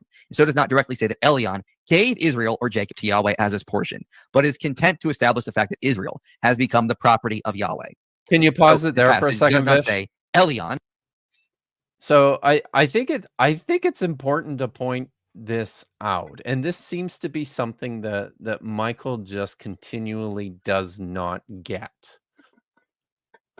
I mean, beyond the fact that the text on the face of it is pretty clear exactly what's going on, one of the reasons why scholars in massive numbers have come to accept that El and Yahweh are presented in the Song of Moses as distinct deities, and that Yahweh is presented as subservient to Yahweh, is because the way in which the language, the way in which this part of the song is structured is a little bit, it's not an explicit presentation, but it's such that indicates pretty strongly that this was a well-worn, strongly developed idea that possibly the writer of this song is working to avoid the broader implications. Something that he doesn't outright come and say Yahweh is a son of El, because of the implications behind that. This is a text that's already been written, and this is Mark Smith's point. I think he's probably right about this, that this is a text that's been written at a stage in which this translation between El and Yahweh has at least started. So so what's happening here is you're entering in the middle of a conversation, an historical conversation that's already begun, and hasn't been carried through to its full completion yet. So and this is the reason why this is such an important, such an interesting and valuable text for our understanding of ancient Israelite religion, because it's like a snapshot in real time of this taking place. And this is something that Michael just does not seem to get. No, and you see that also like with his comments also, like about, it says Elohim, not El, and stuff like that. Right. Because he doesn't understand the inheritance of these terms. For those interested, Aren Wilson Wright has written an amazing paper called Yahweh's Kin. I highly suggest, if you haven't read it, I don't know what you're doing. But you have to read it. But she goes through and through cross-linguistic comparison across Central Semitic languages in South Arabian, Nabatean, Aramaic, she's able to reconstruct the original Central Semitic origin of the phrase B'nai Elohim. Oh, excellent. Wow. Because we have this phrase attested everywhere. Wow. Like we have the feminine variation, the daughters of God, Banat Il, attested in South Arabia in like 14 different inscriptions. We have the daughters also attested in the Quran. We have it attested in Nabatean and in at Palmyra. The sons of God reading, both with and without the enclitic mem on the end, is found in Phoenician. It's found in Aramaic, found in Ugaritic. And then is also found in Hebrew. If you see the phrase "son of God," regardless of whether it's Elohim, Elim, or El, every single one of those versions goes back to Elu's divine council in Central Semitic. And we can reconstruct this with strong confidence based on the cross-linguistic comparison. And this is something he's missing as part of the conversation going on here. Because that phrase automatically hints at something already being received that is far more ancient and separates them, because it goes back to a Central Semitic pagan concept pre-introduction of Yahweh. That's awesome. All right. Continue the video, Vish, and then I promise I won't ask you to stop it again until it just uses a passive sense to say that that portion has become the property of Yahweh, not that anyone directly gave it to him. So that's important. And again, we've mentioned Deuteronomy 32:39. It already assumes Yahweh is the Most High. Now, again, scholars who actually do argue that Yahweh was originally a lesser deity that evolved into a high creator deity have this to even say. Mark Smith says, despite possible appearances to the contrary, the composer did not intend any picture of polytheism with his renderings of verse 8 and 9. In fact, he likely thought of El and Elyon simply as two of Yahweh's titles, and not as a separate god, El. The implied reference to the multiple divine sons likely did not bother the composer of the poem. In the wake of the identification of Elyon as a title of Yahweh, the divine sons are only implied in the text at best. It was probably easy for the composer to pay little or no attention to this matter, as this was a standard trope of divinity that the composer had inherited. Thus, this passage shows something of an older worldview of translatability of the national gods, even as it ultimately rejects it. Yeah, Mark Smith's view, his hypothesis, is that originally Yahweh was a lesser deity. He was then upgraded to be the high god. But when the composer wrote Deuteronomy 32, that theology isn't in view. He's already assuming they're one and the same. So if there is that earlier layer somewhere lost in the past, maybe. But that's not where Deuteronomy 32 is trying to suggest. You could compare this to Acts 17. Even if the composer of Deuteronomy 32 is borrowing from some older layer where Yahweh was seen as a lesser god, Paul does something similar in Acts 17. He takes the work of Aratus, the Stoic philosopher who was a pantheist, and says this is actually about Yahweh. So maybe that's what the composer is doing here. Oh, our ancestors or these other people thought Yahweh was really some lesser deity, but really he is the high god. And we're just doing cultic competition here. So Deuteronomy 32 is not at all suggesting Yahweh was a lesser deity. That's never the intention of the author. Likewise, like Hunley says, some in this quote, thank you, I like this. Pause it. That, but that's exactly what it is evidence of. If they are taking something from an older tradition, the older tradition is being attested right there in words. It's like if they are taking from an older tradition and quoting an older tradition, then we have a text with an older tradition that says that Yahweh was one of the divine sons. End of story. It doesn't matter if the composer / redactor is cribbing this and then reinterpreting it. We still have the text. We still have the evidence. Yes. I've got I've got to go into a couple of things here, and I think I'll just do the slide presentation. Oh, you might want to do the next slide because I added some things. Number 2. Okay, so go to the next one. That's just the text, guys. But there is something I do want to point out. I thought I had my translate. Oh no, because the text is there. There's something I want to point out here, and it's something that that apologists really struggle with and work very hard to avoid. So this is my translation. Ask your fathers, and he will make known to you your elders, and they will tell you. When Elyon gave the nations for an inheritance, Bachan Chel, Elyon Goyim, is the line there. Bachan Chel. This is really important. This word is really important within this text. Here it is in the verbal form. And in the verbal form, in the Hifil, as it appears here, is means basically to pass on this heritage. This what did you call it, Chrissy? It's an accusativus ray. It takes a direct object, and so it has to. I'm talking about. Oh no, sorry, what? I was talking about the actual inheritance itself, which you called it. Yeah, it's like basically about kings giving things to their vassals. Yeah. There we go. So that's what's in view here, right? Yeah. So Elyon gave the nations for an inheritance. When he separated the sons of Adam, he is setting boundaries of the people by the number of the sons of God, B'nai Elohim. As such, the share of Yahweh, Chelek Adonai, is his people. Jacob is the allotment of his inheritance, Hebel Nachlato. So this is the nominal form now of the same word, Nachla. And it's important that this word is repeated in this text. It's really important.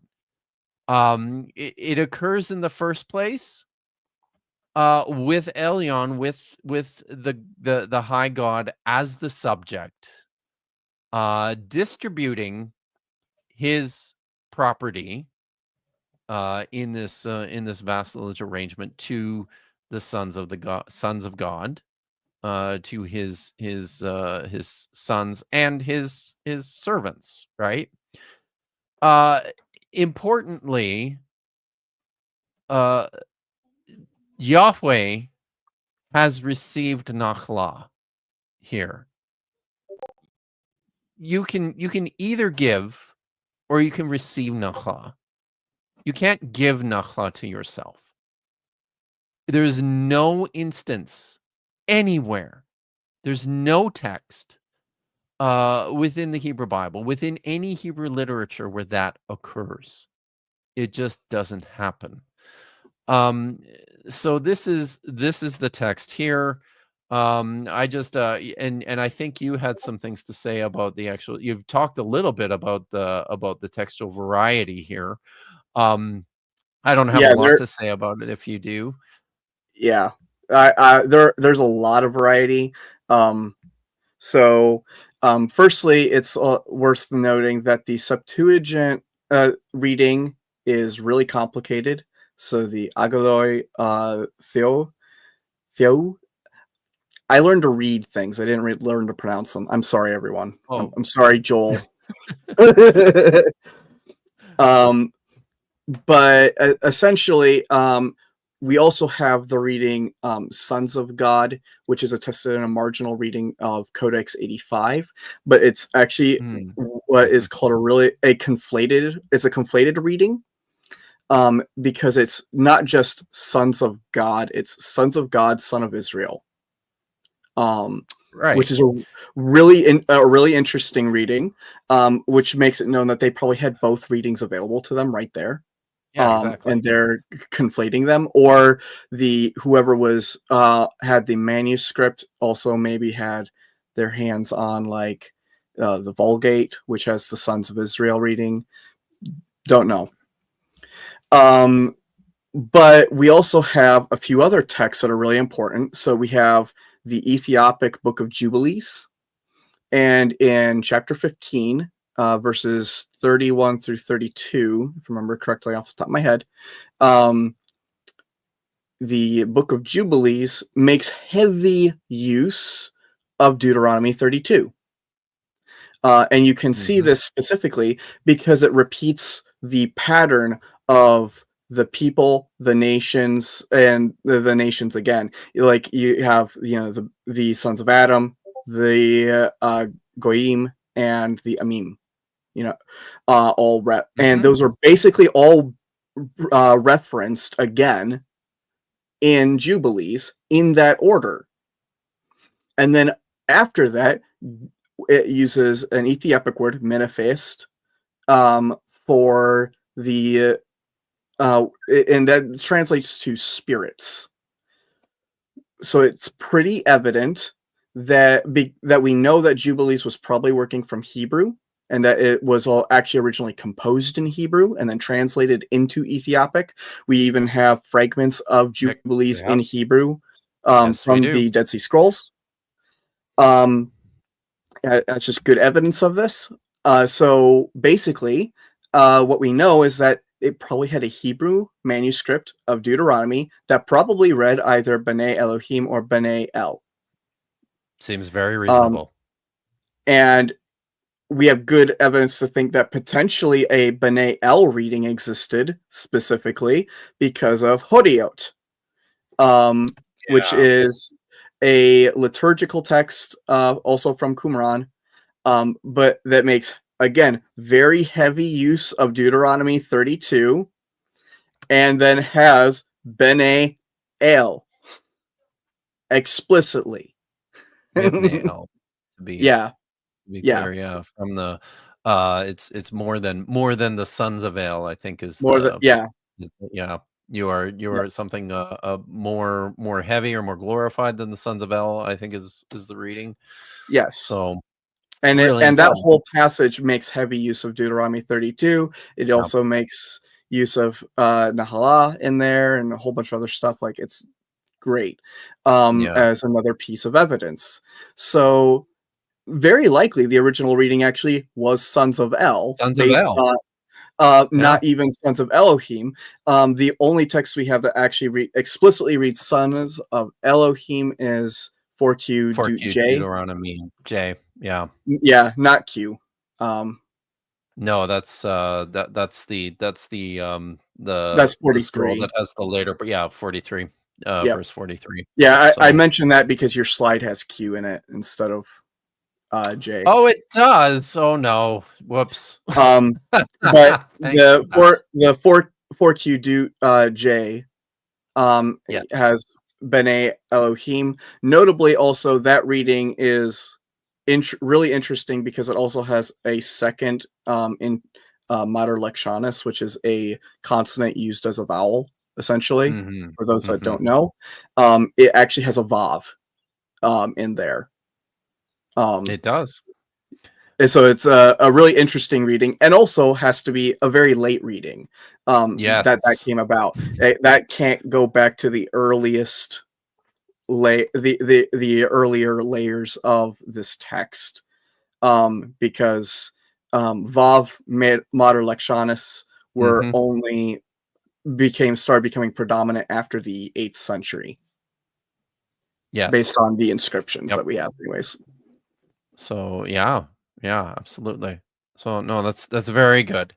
All right. Oh yes. So these are. Oh, sorry, I didn't. I missed. You've got a bunch of these here too. Yeah, sorry. I create a mess. If you, I think, scroll through. I added the Latin reading. For those interested. Also, the Sons of God is attested in the Armenian translation as well. Oh yeah, look at that. Cool. All right. You did make a mess. That's okay. I apologize. No, that's okay. Okay. Mark Smith's God in Translation is a very good book. I don't agree with everything that he has put forward in this book, but I think it's very important to be clear about exactly what he's talking about with regards to this passage. Michael noted that Mark Smith is someone who absolutely believes, who promotes the idea that El was the high god within the earliest stages of the Israelite pantheon, and Yahweh was part of that pantheon. He's written in this book that he thinks that Deuteronomy 32 is in the process of rejecting that idea and fusing Yahweh with Elyon into the same figure. I don't know that I agree with him, as I said. Chrissy says she does not. I do not. You do not. But critically, I think it's necessary to ask it's necessary right at the outset for Michael to ask, why does Mark Smith hold on to this idea of El being the high god and Yahweh being subservient to him, while still also putting forward that he thinks Deuteronomy 32 is not necessarily promoting that idea? Why does he hold those two ideas in common, Michael? why does he continue to maintain what scholars are promoting and not your idea that Elyon and Yahweh were always, or El and Yahweh were always considered within Israelite religion to be the same God? So I think it's worthwhile reading just a little bit of this in his text here. He says, I want to note specifically, he's talking about the variation within the manuscript tradition and the different readings that have come out of this text because it's problematic, right?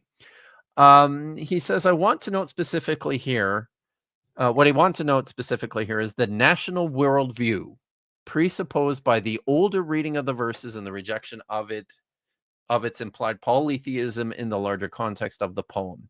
So what he's saying here is that even though he thinks that the writer of Deuteronomy 32 is rejecting this older distinction between El and Yahweh, he's also saying that it's clearly there. It's clearly there. Conversely, it is clear that the poem as a whole rejects translatability. This is evident from verse 39, which we talked already about a little bit. Also implicit in verses 17 and 21, which characterize other gods as no gods.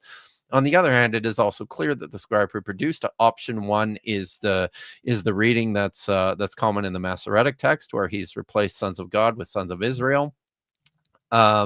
Felt the force of polytheism in verse 8 and altered it. The vast majority of scholars who have addressed verses 8 to 9 view option 1 as a deliberate alteration to avoid the picture of polytheism. Emmanuel Tove comments, the scribe of an earlier text did not feel at ease with the possible polytheistic picture and replaced sons of El with sons of Israel.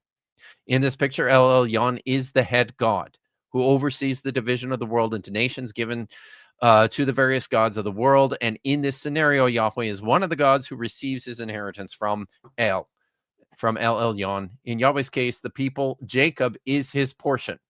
It is evident that the picture in verses 8 to 9 drew on an older polytheistic worldview. It is evident that the picture in verses 8 to 9 drew on an older polytheistic worldview, as scholars have long noted. In this worldview, the old god El and his consort Asherah had 70 divine children, as found in the Ugaritic texts. Otmar Kiel and Christoph Ullanger compared a speech in the story of Wenemun with Deuteronomy 32, 8 to 9. For Amun makes thunder in the sky ever since he placed Seth beside him. Indeed, Amun has founded all the lands. He founded them after having founded the land of Egypt, from which you have come. This theme survived in later Levantine tradition, well down into the Greco-Roman period, as witnessed in Philo of Bilbos's work, The Phoenician History. According to Philo, the god Kronos, who is identified explicitly with El, went about the world assigning different lands to various gods. Thus, Deuteronomy 32. Sorry, what was that? No, you continue. Sorry.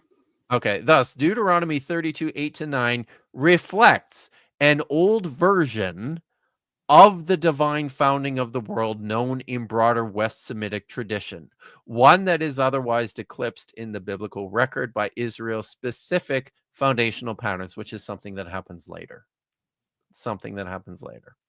So, it continues to be frustrating that Mark Smith is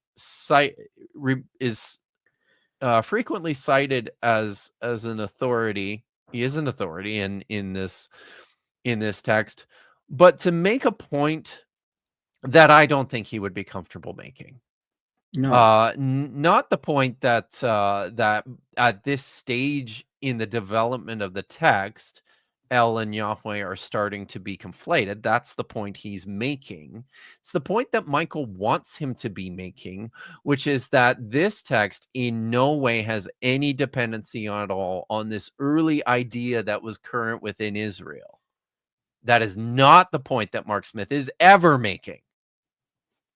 And it's important to point that out. And also for those interested, on slide 12, I actually included the entire Philo of Biblos reference, by the way. Oh, very nice. If we wanted to do that, because it's a really good text. And it's really interesting. But it's a very clear attestation of how El is the distributor of the nations. Let's look at that. Slideshow. There we go. Yeah. Is El the distributor of the nations? So it says, also, when Kronos was traveling around the world, he gave the kingdom of Attica to his daughter Athena. In addition, Kronos gave the city of Byblos to the goddess Baltis, who is also Dione, and the city of Beirut to Poseidon, and to the Kabairi, the hunters and the fishers, who made the relics of Pontos an object of worship in Beirut. Nice. Pretty obvious, cool. Isn't it? But not only that, in the Baal cycle, the pit, the underworld is specifically Motu's inheritance. It is Nachlata. Yes, the exact word. Out of Nachlata. And also, just for those curious, even administrative day, I put this at the end because, again, the abuse of Deuteronomy 32:39. But no, even Yahweh being conceptualized as judge is not incompatible with the idea that he is an underling of El. Even him being in the highest, being called, no other gods before me, as I mentioned before. The text below here, it just says El sat enthroned with Oftart, one of his consorts. El judged with Hadu, his shepherd. Wow, he's literally doing judgments with his right hand right here with him, participating in the judgments. That is Baal, and Baal is not an administrative high god. You do not have to. These positions were malleable. Yeah. Awesome. Well, thanks for including that, Chrissy. I think it's important too. I wanted to just review yes, Psalm 82, which is something that Michael is often at pains to talk about, and for good reason, because the discussion, and you'll discover this in any thoroughgoing discussion of Deuteronomy 32, the Psalm 82 is always brought up, because what's happening in Psalm 82 is basically a narration of this of this movement by the God Yahweh to a position of authority within the council of El. So the God in who is featured, the protagonist in this text, is Yahweh. Scholars are agreed about that, even though he's never identified explicitly as Yahweh. I suspect that has something to do with the ways in which redactors and scribes were uncomfortable with later presentations of the relationships between these two deities. This is how we end up with texts that we look at, we go, wow, that's weird. Why does it do that? Is there something more to this? Yeah. This is how we make these discoveries, right? So let's read this. God, Elohim, stands in the council of El, in the Ba'adat El. In the midst of Elohim, of other gods, he pronounces justice. How long will you judge dishonestly? And now this is the God speaking. This is Yahweh taking his stand in the council of El and pronouncing judgment on the other gods who are convened there. How long will you judge dishonestly and you lift up the face of the wicked? Selah. Judge the wretched and the orphan, the needy and the poor put to rights. Rescue the wretched and the needy from the hand of the wicked men. Deliver. They do not know nor understand. They wander about in darkness. All the foundations of the earth shake. And then Yahweh continues, I myself have said, Elohim atem, you are gods. Uvnei Elion, sons of Elyon, the lot of you. However, like a man, you shall die. As one of the chiefs, you shall fall. And I believe that's where his speech ends. And this is there's various interpretations of who is actually saying these last lines. I think it's the psalmist. Some have even suggested that this is El making a pronouncement. David Frankel suggests that. So, but this is what it says: "Rise up, Elohim, rise up, God, judge the earth, for you will tinchal, you will inherit all the nations." Now, I hope it's clear. I hope it's crystal clear why this text is so important to this discussion about Deuteronomy 32. But I want to, in addition to the fact that we have an actual depiction of Yahweh standing up in the council of El and pronouncing judgment on the other deities who are there, you have a shift within this text beyond what's happening in Deuteronomy 32. In Deuteronomy 32, Yahweh receives his portion, his nachato, which is Jacob, his people, Israel.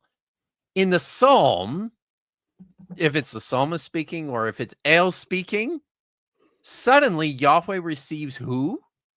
All the nations become his inheritance. Right. This is an important theological shift taking place within the text that also says something about the ways in which people were thinking through these issues in antiquity. Yeah, it's really, there are also a few things really important. Number one, the fact that God is taking a stand in the court means that he is not the judge. He is not the administrator of the court. That is a really important thing. And this is something that Michael Heiser is actually kind of even ignored, because in his own work on the Divine Council and his PhD thesis on the subject, one thing he notes is that an administrator like Yahweh in Zechariah chapter 3 is seated outside or above the council. That is the place of the administrator and the owner of this, while the other gods stand in the midst and do other things. What's really interesting here is, what is God actually doing here? He is accusing the other gods of mismanagement. He is functioning as a Hasatan. Yes. In this passage. You can compare this to the examples in Job. You can compare this to the example in Zechariah 3. Numbers chapter 22. Okay, the story of Balaam. The word is nitzav in Hebrew, and this is a word that occurs in Numbers chapter 22 to describe the angel who takes his stand in opposition to Balaam. I translated this word when I did my translation of this text. I translated it as facing off, because there's this sense of opposition and confrontation inherent within this particular term. But yeah, that's good. Yeah. Do you have anything else on that? I think we can probably move on with there's one more thing I would want to bring up, which is it uses the really interesting Vabene Elyon, the sons of Elyon, the sons of the Most High, which is a really interesting one. It's actually not one that we see very much of. I have seen, and Adam brought this up earlier in the video, and I didn't address it until now. But there are some that have suggested that Elyon is an independent deity, right? Yes, distinct from El. That's important to remark upon. There are only two texts in existence that are evidence of this, and that's Philo of Byblos, and it is the Sephir 1 treaty. For those that wanting the specific registry, it is Canaanite und Aramäische Inschriften 222. And in that you have the phrase Elva Elyan in Aramaic. That one is disputed heavily. Like if you were to just read this plainly as a conjunctive vav, it would be El and Elyon as two different deities. It's actually what's probably called a vav explicativum, which is essentially a vav being used to extend out like an epithet or something like that. And we have another example of it earlier. So we have Shamash va-Nur. There is no deity named Nur, light. Nur is an epithet of Shamash. So it is Shamash who is light, or Shamash who brings light, or something like that. Same thing is probably happening also with Elva Elian. The other passage is in Philo of Byblos. He mentions a deity named Eliom, which is probably a misspelling of Elion. He spells it with M instead of N. The problem is that this is probably not an independent deity named Elion either, because he mentions this deity is killed by beasts and was also worshipped at Byblos. Kip, do you know what deity was killed by beasts and worshipped at Byblos? I don't actually. Adonis. Oh wow. Yeah, it's probably Adonis. It's almost certainly Adonis, and then he's being called Hypsistos or Elyon, specifically in reference to him being exalted into the heavens as part of his cult. So there you have it. There was no. I've written a paper on it. It was published not too long ago in Studies of Biblical Interest. For those interested, but I don't think that there's any case for a deity named Elyon ever having existed. I did mean to ask about it when it came up, because I thought you probably had something to say about it. But I think we can probably just move on with the video. I'll have a few things to say about this next text that he cites.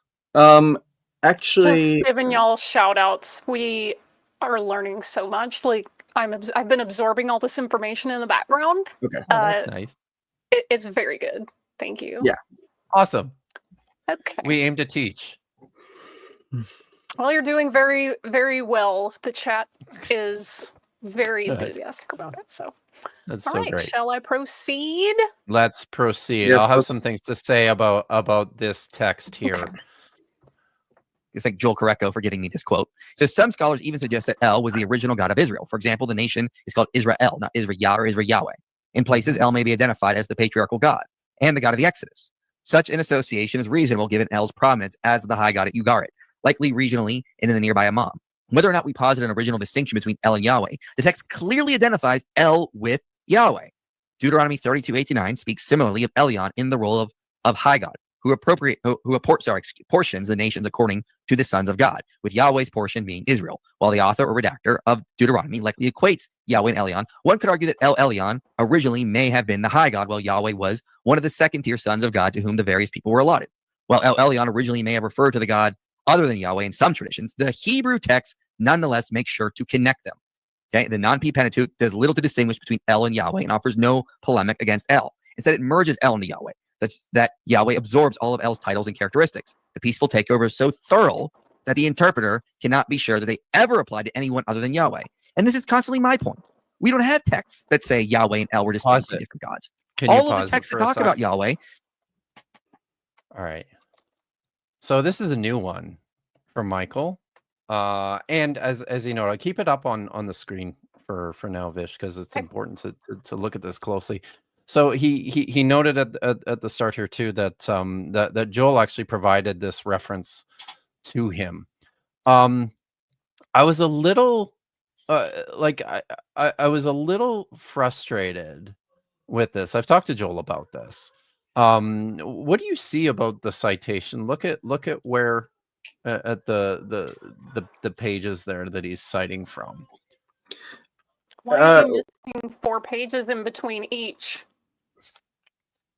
Yeah, that always makes me a little uncomfortable.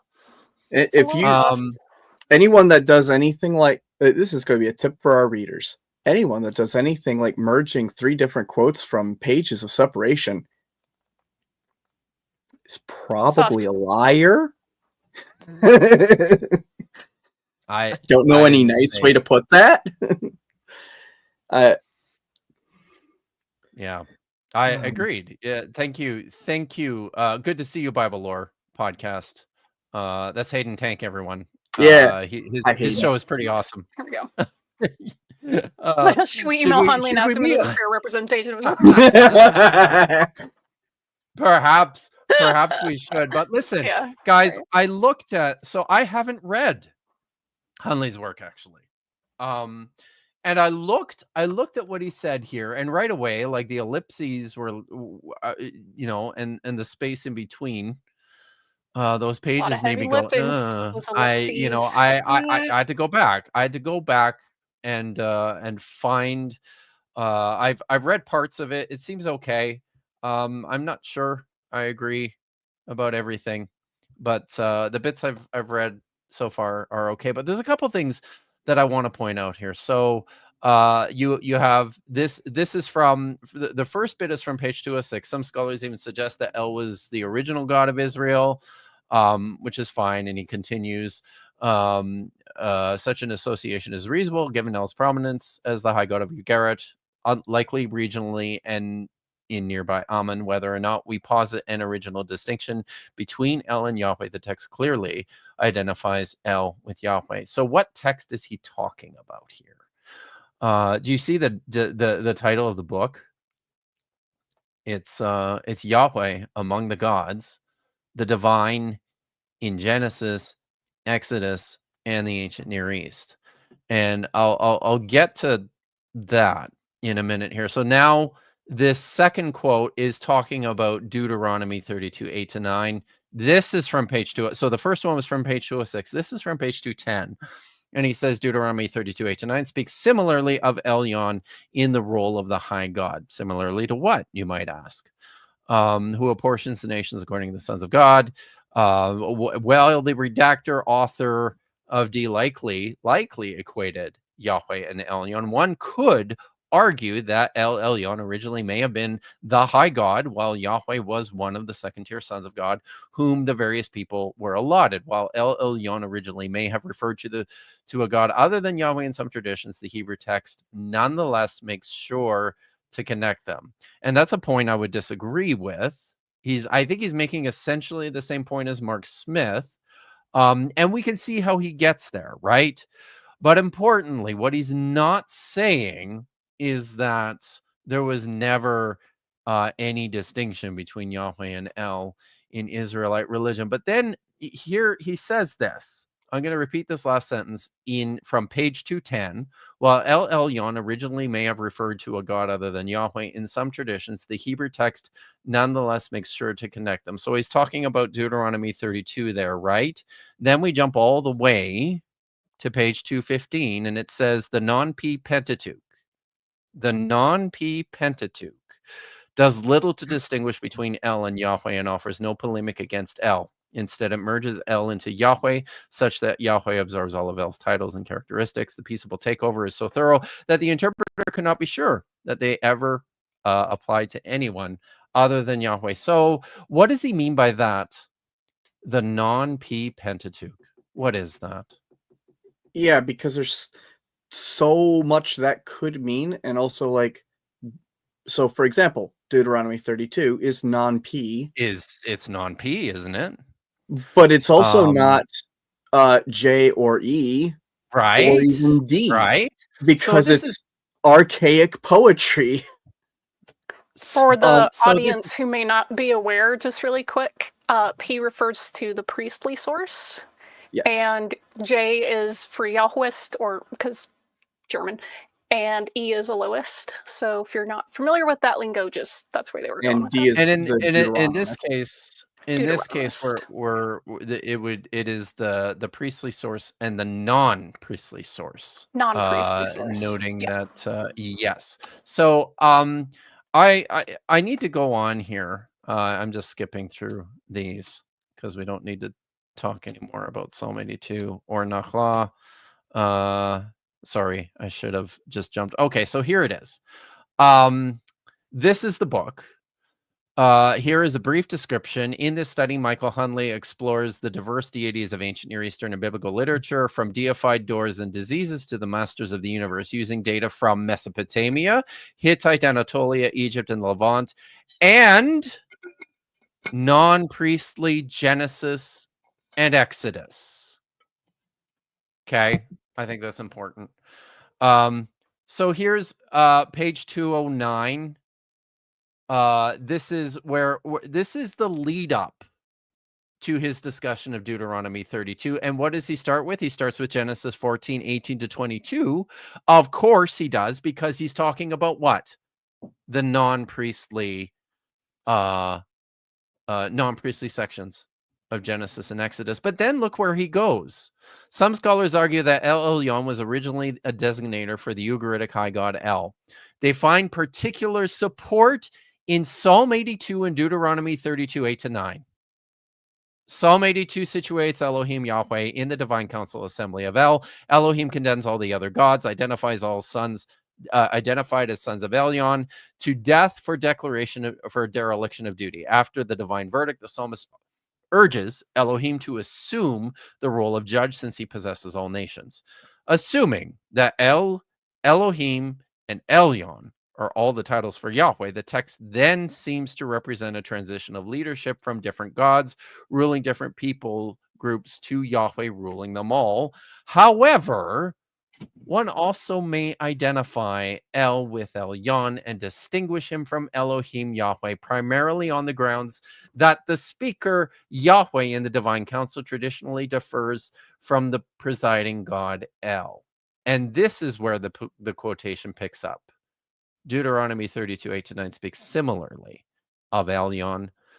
But I fear that all that background information is really critical to understanding this text, right? So then he jumps to page 215. Really quick. Yes. Can you actually go back to that one? Because he makes the same mistake right here. He said he says, in placing Yahweh before El Elyon, Abraham effectively makes the latter an epithet akin to the ancient Near Eastern hyphenated names. This is incorrect because the name Yahweh is not authentic. It was a redaction. And we have good manuscript evidence for it. It's the above conversation. Good. So thanks for that, Chrissy. And he also notes, nonetheless, even if a gloss. Yeah. Okay. He does say it there. All right. So from here, from this brief little bit from page 210 about Deuteronomy 32, he then the next quote is from page 215, which mentions the non-P Pentateuch, right? Fortunately, Michael Hunley has provided us a helpful definition for the non-P Pentateuch in the introduction to his book. Right at the bottom of page 5 there, regarding the Hebrew Bible, a label that itself is not without interpretive freight, the study addresses the non-P texts in the Pentateuch. Pentateuchal scholarship enjoys a relative consensus on the identity and extent of the P texts, at least in Genesis and Exodus. In contrast, scholars have intractably different perspectives on the remaining non-P texts, the two most prominent of which are the source-critical and redactional models. While the texts are no doubt composite and their compositional history is complex, the present study considers the non-P text as a composite block. It analyzes the varied expressions of deity and leaves the text prehistory for another day. It is predominantly phenomenological in the sense that it carries the text's perspectives on religious phenomena, also examining the rhetorical effect the composite text has on the reader, whether intended or not. As such, the study makes no attempt to trace the history of Israelite religion, but rather its rhetoric, which effectively becomes Israelite religion as remembered in posterity. Nonetheless, the results should be of value to those of interest in how and when Genesis and Exodus are combined. So here he says it explicitly. In places, I use non-priestly Pentateuch to refer to non-P texts in Genesis and Exodus. This too is not strictly accurate, since D is also part of the non-P Pentateuch, and the composition of much of the Book of Numbers remains open for debate. I use it as a convenient way to distinguish non-P from P and D within the Pentateuch. So basically what he's saying there is that this section here, where he says that the non-P Pentateuch does little to distinguish between El and Yahweh and offers no polemic against El, what's he talking about? He is specifically talking about non-P in Genesis and Exodus. Yes. Yes. He's not talking about Deuteronomy 32. And I think this lead-up sentence is actually kind of interesting, where he says, unlike Baal, who is never assimilated by Yahweh and serves as competition in the wider Hebrew Bible, Yahweh had a much more amicable relationship with El. And, you know, he's careful, I think, to avoid some sweeping conclusions in certain directions. But I just wanted to point this out, because I don't like how this citation from Michael conflated these. Now, no, he's just leaving out key context that actually makes his quotation quite duplicitous, to say the least. So let's be clear here. I've been in contact with Joel directly about this, and he's pointed this out. I'm able to listen right now. I'll take the hit for assuming that when I made the citation, non-P Pentateuch was clear as not Deuteronomy. So Joel provided this block to Michael. Now, I assume non-P made sense. I think because Joel is a scholar, he's and probably because he's read the book, he understands exactly what Hunley is getting at. But I don't think that means we can assume that Michael knows. And my suspicion is that instead of actually taking the quotation, taking this block of text that Joel sent to him and actually taking a look at the book, reading the actual book, even just the relevant portions where these citations came from, I suspect that Michael just plugged it into his slides. And I think that's a little sloppy. Well, and yeah, I mean, it's the same thing he does, before with like Minder Dijkstra, who also he's leaving out key context, because Minder Dijkstra is not saying that Yahweh and El were always conflated. He's saying that they were conflated in the exile and post-exilic era. Yes, exactly. And specifically argues that they were differentiated earlier on. Yes. And this is actually one of the most prolific scholars on the subject. This is just so typical for him to cite people like Mark Smith, or to cite people like Jake Lowinger, or to cite Otto Eichfeld for God's sake from 1956, if these scholars are supporting your conclusions. They're not. No. They're just not. So, yeah. You got anything more on that, or should we move on? No, the next one is going to be my wheelhouse, I think, anyway. All right. So let's get to the next stuff. And shall I proceed? Let's proceed. Thanks everyone for continuing to hang out with us. None of you are giving me the correct response to that. Oh, whoops. Y'all need to listen to more 90s R&B. Right. Okay, here we go. Just say he is the high creator God. And this is woven throughout the whole poem. Jonas Greenberg, for example, notes there are numerous El epithets in characteristics that are just applied to Yahweh. And again, you could take one or two of these and say, yeah, well, Chemosh or Baal is given these titles, but it's not just the individual titles or characteristics. It's the collection of all of these. It's the cumulative case of all of these we see in Deuteronomy that are already suggesting El and Yahweh are one. So he says that the language comes on the whole from the description of El. The people are called to witness, that is, lacking the basic characteristics of El. The first and the third verbs, create, establish, are used of El. Eternity is a well-known word pair, But both words are also epithets of El. Verse 8, which mentions the Most High, Elyon, and the sons of Adam, presents on the one hand another epithet of El, and on the other hand reminds us that El was called father of man. The author of Deuteronomy 32 has skillfully woven into his covenant poem these and other elements of anecdotal literary tradition. So again, he's using a collection of ideas here to just show us that El. Notice how he skipped that abbreviation as well. The Avadam. Okay. Yahweh are one. If we just had one or two of these, it wouldn't work. But he's making the case from the collection of these, the cumulative case. So, I mean, we need to remember this quote important. Whatever opinions about the date of monotheism appearing in the the fact remains that her faith is unique in the ancient world. No other beliefs current there have affected. And before you go, Chrissy, let's just point out that this is just a completely irrelevant statement made by it's Miller. Is it Miller Burroughs? I think. But anyways. Yeah. It's irrelevant. You go, Chrissy. Okay. Not a single one of those epithets in Deuteronomy 32, 6-9 is used of Yahweh as an El epithet. I'm going to start with the ones in verse 7 because do you need the slides? Oh, yeah. Slides for this? I'll pull those up. Starting actually, I don't need them just yet, but we'll start on slide 9. Will be the one that we'll start on. But there. Okay. So the first was like Olam. Yahweh's not called the Father of years or everlasting or eternal in Deuteronomy 32:7. Anyone who tells you that there is an El epithet being used here is a liar. Period.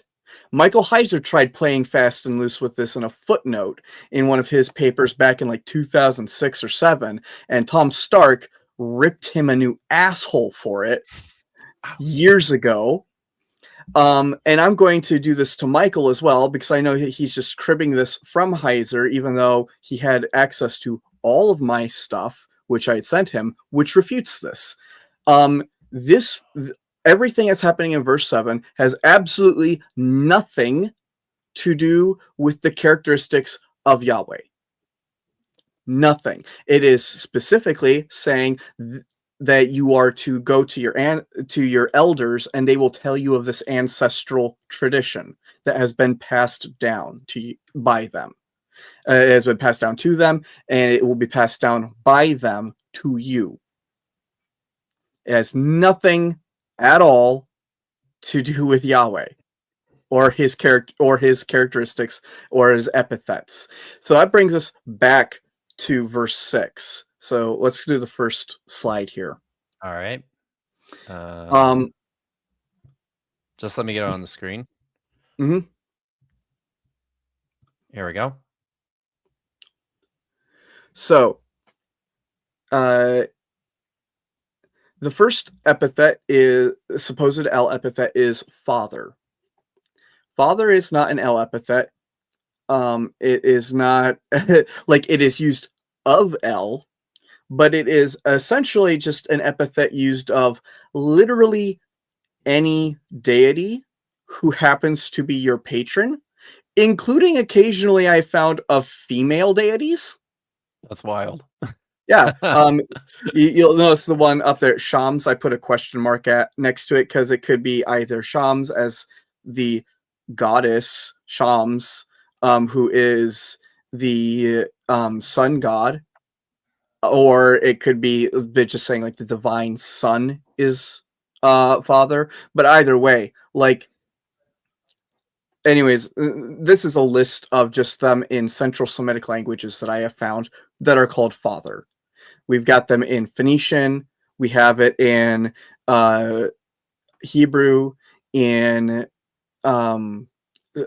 like 6 different dialects of South Arabian languages. It's insane. I was just going to say, I think a way to properly contextualize this or even think through this is that within the ancient Levant, within the ancient Near East, the term father would be used as an honorific oftentimes by a vassal in addressing his king. Yes, Like- yes. Eric Klein briefly talked about that in his book on the Bronze Age collapse. Yeah, Actually, exactly. yeah, no. Father is it is a paternalistic term that is used for literally anyone, regardless of the context. It specifically just denotes their place of authority over you. Chrissy, is that 1177 BC? Yes. Am I thinking of a different? Yeah. Mhm. Yep. Correct. Yeah, it was in one. I think it was either in the main text or was in one of the footnotes. One of those. Anyway, No, I think it's been a while since I I was read going it. to say he actually includes text from a handful of letters Yeah. exchanged between the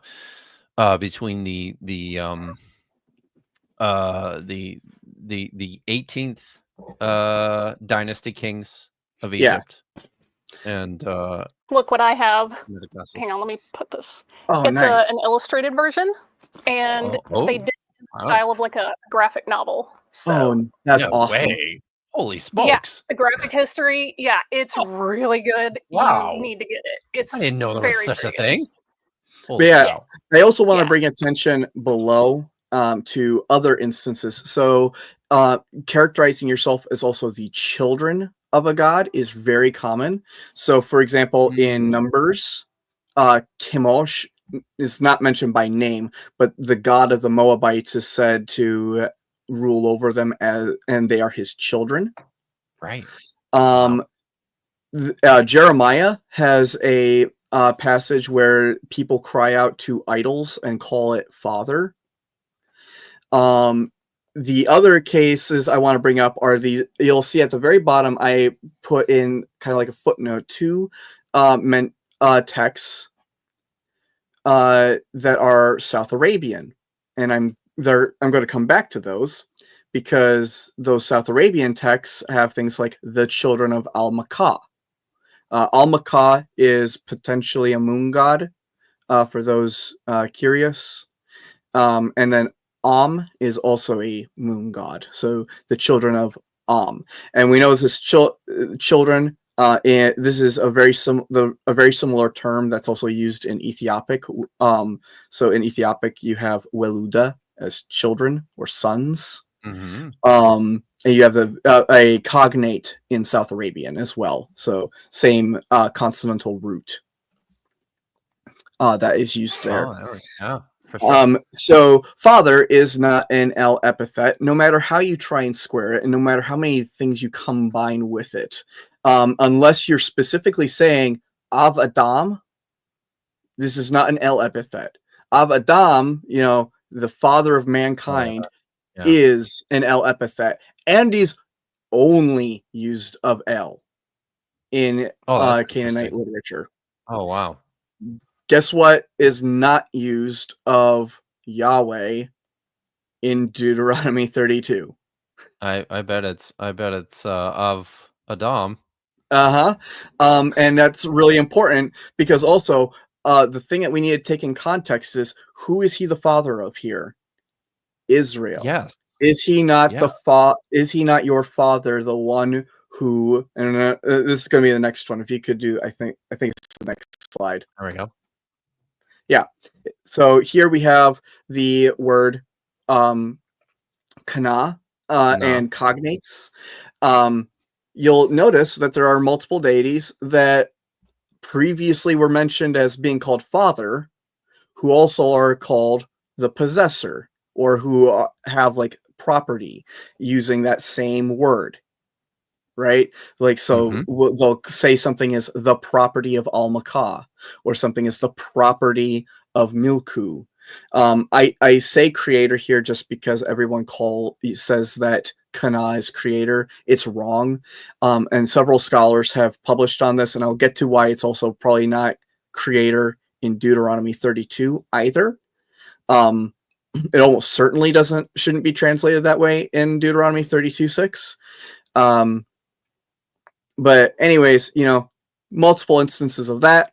The other thing I wanted to mention is also by far like the most common epithet, the person that receives the title Elyon or a cognate of it most consistently is El outside of the Bible.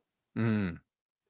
And that is a list I have provided of all the different instances. Many of these are multiply attested in those languages, by the way.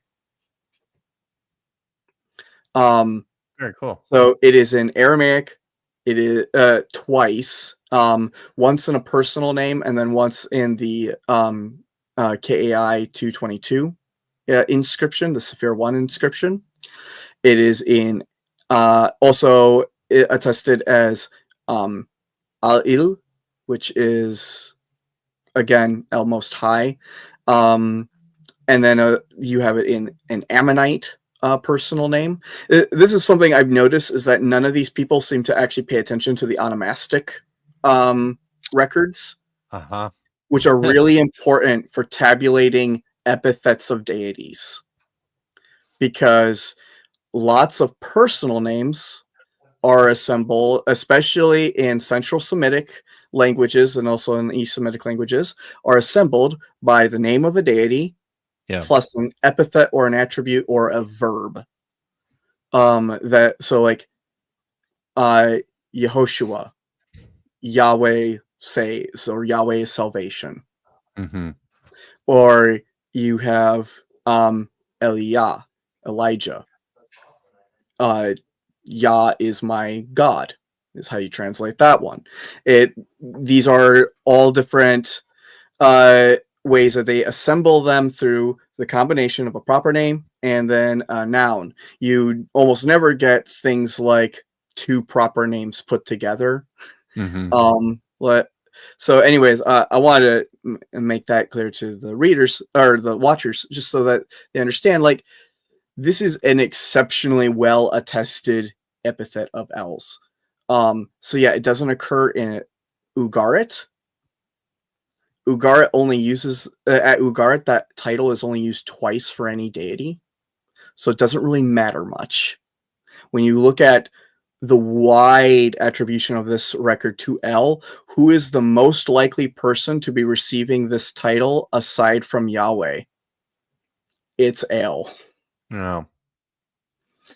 So I think that will bring us to the next one. The next slide. Yep. So on Kana, does that mean creator? If it meant creator, that would at least be a little bit more in tune, potentially, to attributing or saying that El and Yahweh are similar as creator gods, but only if Kana, or in this case, Kanaka in Deuteronomy 32:6 actually means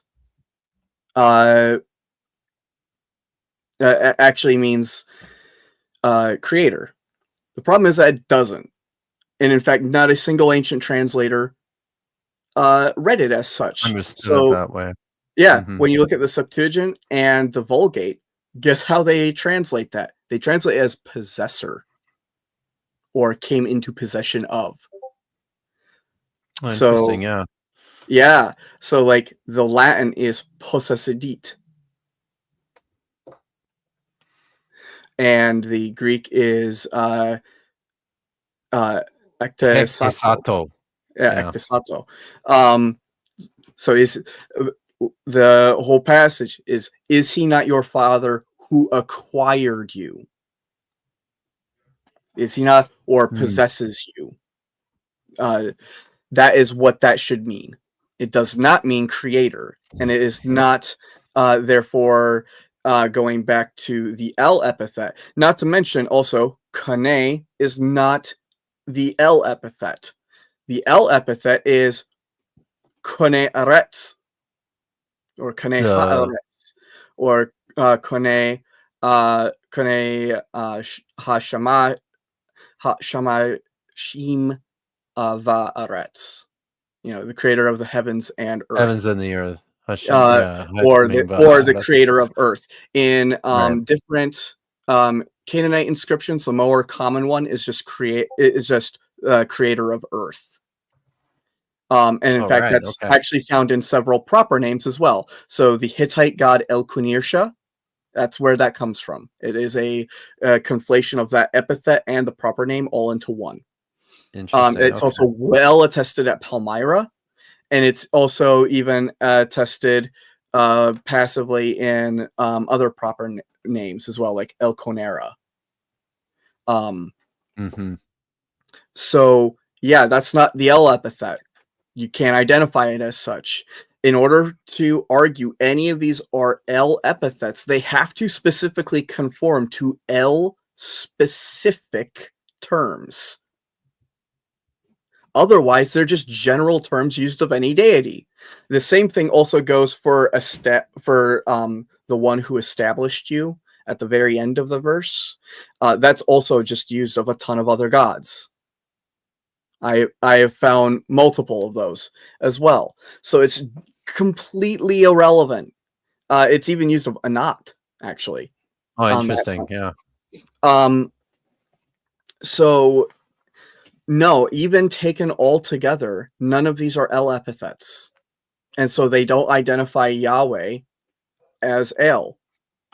Because if it was, like Av Adam, that would, or if it was, Kaneh Haaretz, yeah, or something like that, that would identify them.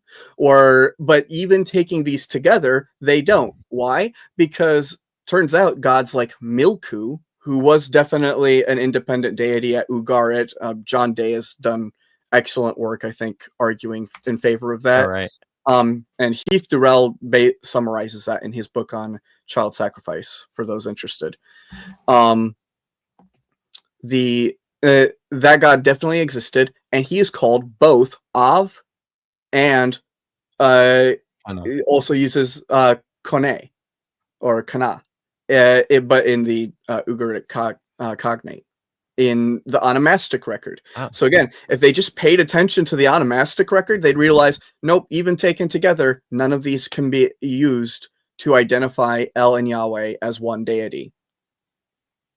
Very good. All right. Is the I think the next one is we saw this one already. That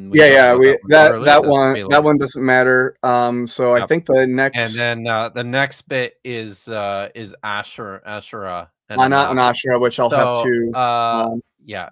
And I think we just jump ahead, Vish, to 19. What did I say there? Yep. Did you do it? Oh wow, Ready. Look at you. All right.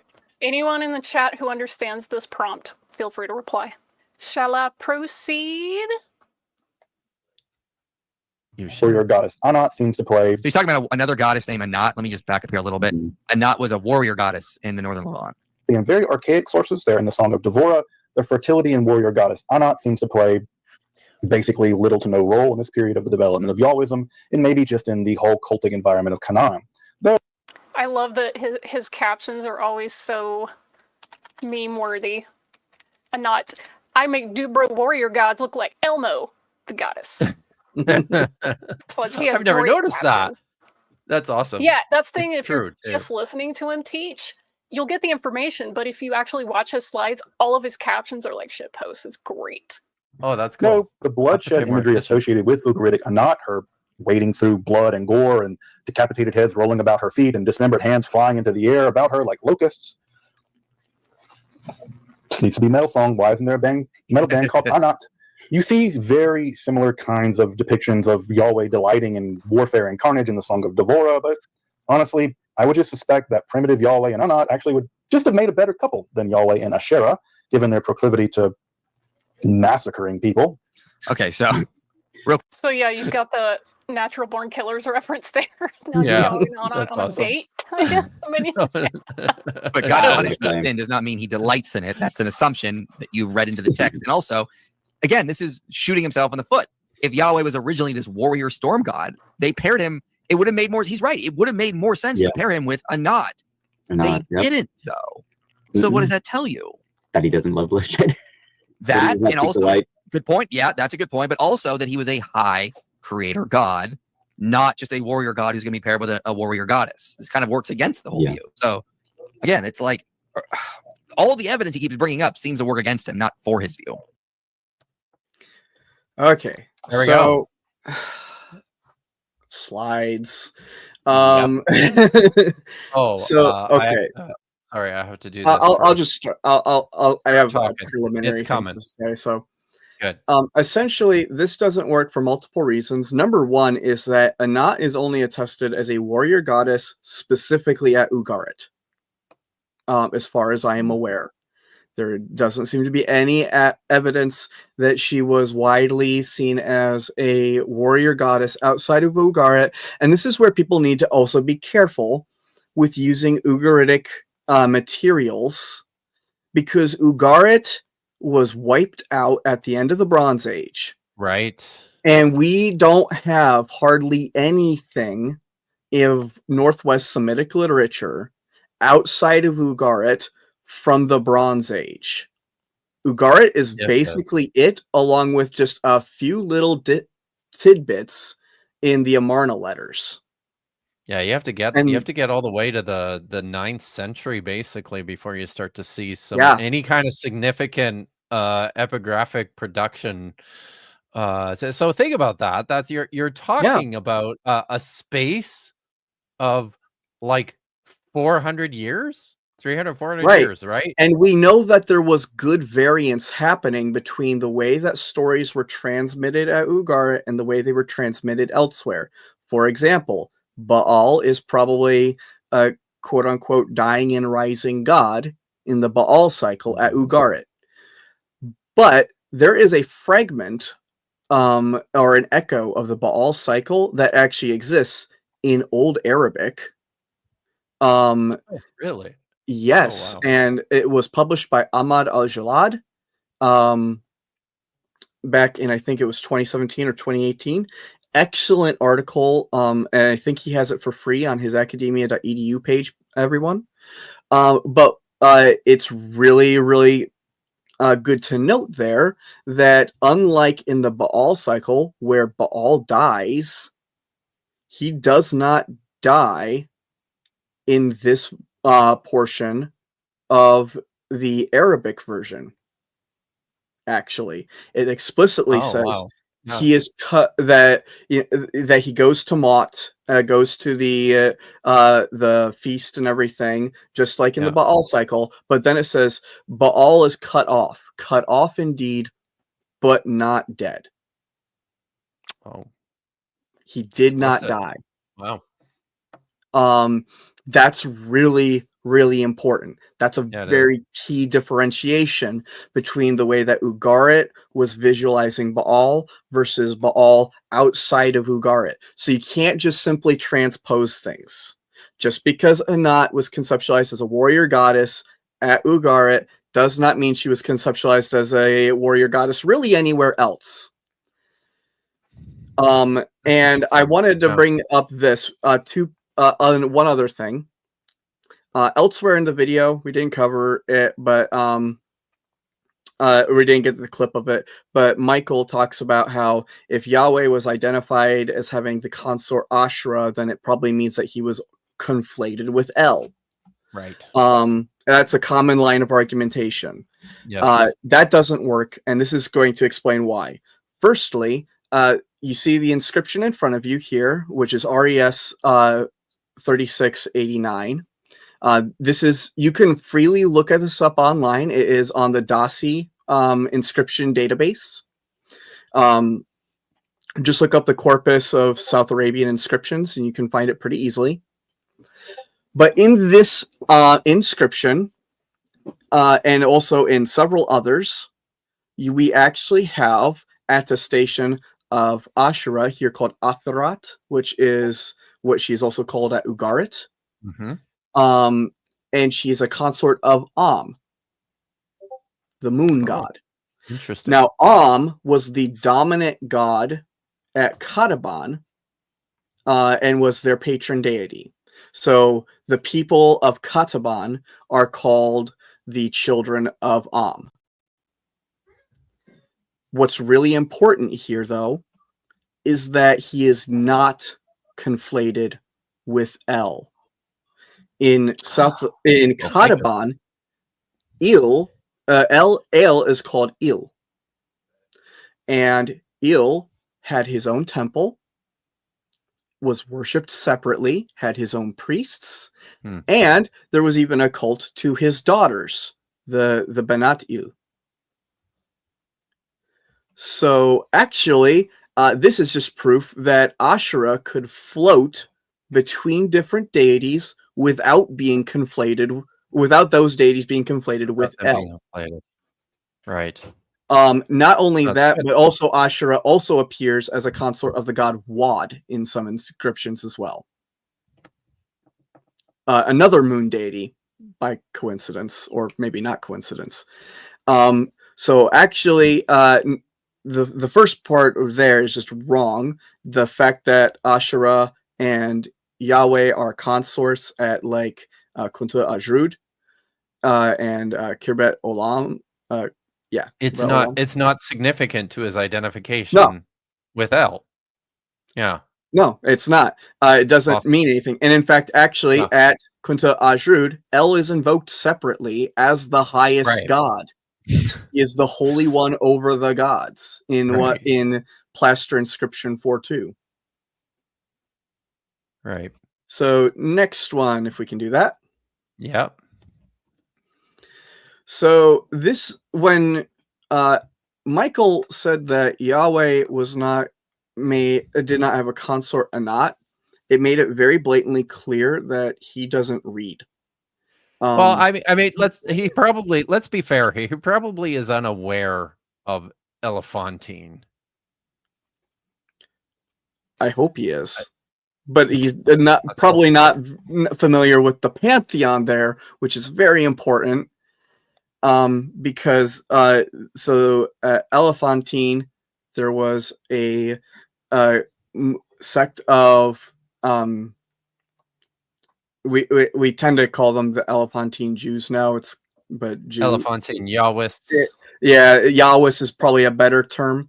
But they had an entire pantheon. Term for them, yeah. Yep, they had a whole pantheon over there, and interestingly enough, he does have a consort named Anat. Look at that. Anat Yahu. This is from Papyrus Amherst 63. He also, in other papyri, his consort is called Anat Bethel. The relationship of Anat Bethel and Anat Yahu to Ugaritic Anat is highly contested, again, because there's a huge amount of space in between those deities and their attestations. But yeah, he definitely had a goddess consort named Anat. So, yeah. Sorry. Thanks, Hayden. So yeah, no, he's just wrong on all counts. Anat was the consort of Yahweh in certain contexts, and Asherah, being his consort, does not mean he was conflated with El. And that's also depending entirely on whether or not Asherah in those inscriptions is even being used as a proper name, as well, because they have the suffixed pronomial on the end, his Asherah. And so some scholars have argued that it was actually a generic noun and probably indicated like a consort. So Marguerite argued this back in the 90s when these inscriptions were first becoming well known. And I think Ryan Thomas has hinted at this recently in an article in Ugarit Forschungen. But this is also further complicated from the fact that there was also an article that appeared just recently as well. Let me find it real quick. By Peter Stein. It's called Gottesname und Genitivattribut. It's in German. Sorry. But it was published in 2019, and one of the things he actually notes is that the suffixed pronomial, so the genitive pronoun that indicates possession, so his, on the end of a proper name is actually well attested in South Arabian inscriptions. So it actually may not indicate anything. We don't know for sure. But again, all this. You need the I don't. slides anymore, or you? No, is there I any think we're more? good. I thought that was it. No, Okay. I think that's it. So, like, Like, essentially, no, none of the arguments work that he has posed. Like, consorts don't matter. They consorts floated between deities all the time. seems like an important point. Yeah. To make in this discussion. But it's the same And, problem he has just with epithets as well. Like, he can't Yep. conceptualize that these isolated terms existed for many deities, and that just invalidates his argument. It doesn't matter how much he even gets them together in a place. They're all indicators of just him being a deity in the pantheon. Yeah. And I think this goes back to just a larger issue that I have gotten after Michael for in the past. The problem is that he's got a total reliance on whatever it is he happens to be reading, or whoever it is he happens to trust, whoever he deems as a sanctioned scholar. And the problem with that is that he just does not possess the requisite training to be able to see the problems with some of the arguments that his scholars will make. And he doesn't possess the skills to go and look for this stuff himself. Like, if he ever wanted to, if he ever had the question, wow, I wonder if what's going on here with these El and these Yahweh epithets. I wonder if this, I wonder if this holds out. I wonder if this is what the sources are actually saying. How would he do that? He can't. Well, No. Even if he wanted to go in and dig through all of this history, even if he learned about the elephantine community, for lack of a better word, see, if it conflicts with his theology, he's going to reject it. And that's something, like Chrissy brought this up earlier. She sent him all of these resources and all of this stuff, and he just picked out the stuff that already agreed with his theology. This is one of those things, yet again, why apologists aren't engaging honestly with history and scholarship. They'll only go so far as they can find sources that agree with their theology, and then they just toss the rest out. Or they go, oh, okay, well, it's in there, but it's heretical. Like, come on, man. I know it makes you uncomfortable, but that's your problem, not the history and the sources problem. Yeah. And this is, I think this is something that's this has happened to all of us. Michael has asked for my help in the past while we were still, talking.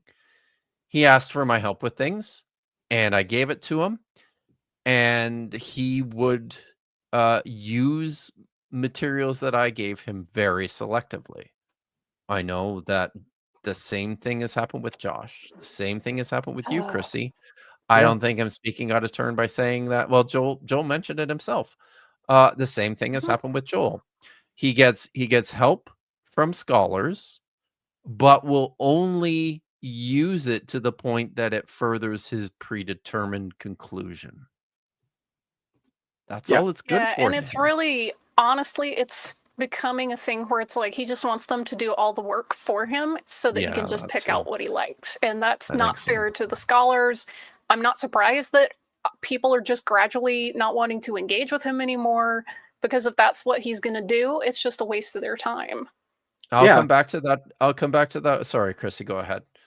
Oh, I was just gonna say, it's like, and also, like, on top of that, like, not only does he essentially just abuse the help of people that offer their help to him, and not just by neglecting a lot of the work we put into giving him thorough material, But then if you call him out on it, the man is fragile, to say the least. He's very and just treats to that everyone like dog shit. You be nice to him, Yeah. he be nice to you.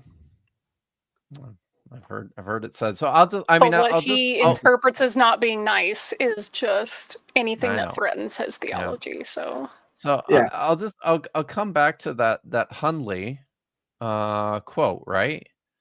Like if Michael had actually sat down and read the text, he might have had some. Maybe he would have even adjusted the quotes that he was that it was drawing from to provide a little bit more nuance to what exactly Hundley is saying in his book. I don't know. I mean, that's what I would have done. This is just all right. Well, I mean, it's already after 5. Thanks for sticking it out, just Chrissy. go through the last of the super chats. Yeah, let's do that. All right. If you've got any last minute super chats, come on. Yeah, just a real quick thing. Did any of the other named deities in the Canaanite Ugaritic pantheons get demoted to, quote, angels with the preservation of their names in Judaism? No, I don't think so. No, that I'm aware of. I would also technically, I would argue that also there's no such thing as angels. This has been a recent debate, actually, especially in among Second Temple Judaism scholars, so like Paula Fredrickson. But they weren't monotheists. And angels were always actually a part of the divine hierarchy. It was split into essentially tiers, the way that Marcus Smith and Gandhi, I think it was his name, Handy, sorry, had it. But essentially, you have your administrative gods, you have the active gods, you have like associate deities, so or like artisans, so like Kotha Rakasis at Ugarit. And then you have at the very bottom, you have the messenger deities, the Malachim, and you actually find that a cognate of that exactly in Ugarit. That exact word. Yeah. They are just common messenger deities. So no, it's not. What they do. There wasn't really much of that going on. So no, that's a good point to make. Thank you. All right, thanks. Okay. Just quickly, Lauren said by some things Chrissy means she had a 30-page long footnote. You've been perceived. Katie Lewis, textual criticism is 100% Sherlock Holmes shit, and I'm here for it. Me too. Sparrow, maybe silly question. Is it possible we mistake some textual variants of Genesis as variants of Jubilees? Probably not, but that just occurred to me. Quickly, yes or no, maybe vibes. So now Matt Monger has actually he did some of this in his PhD dissertation. He's published his PhD dissertation in the form of a series of articles. I would suggest maybe going and checking out what he has to say. I would agree, probably not, but it's an important question to pose. As I become more and more convinced that Genesis, certainly the latest forms of Genesis, closer to the final forms of Genesis, are not nearly as old as we once thought they were.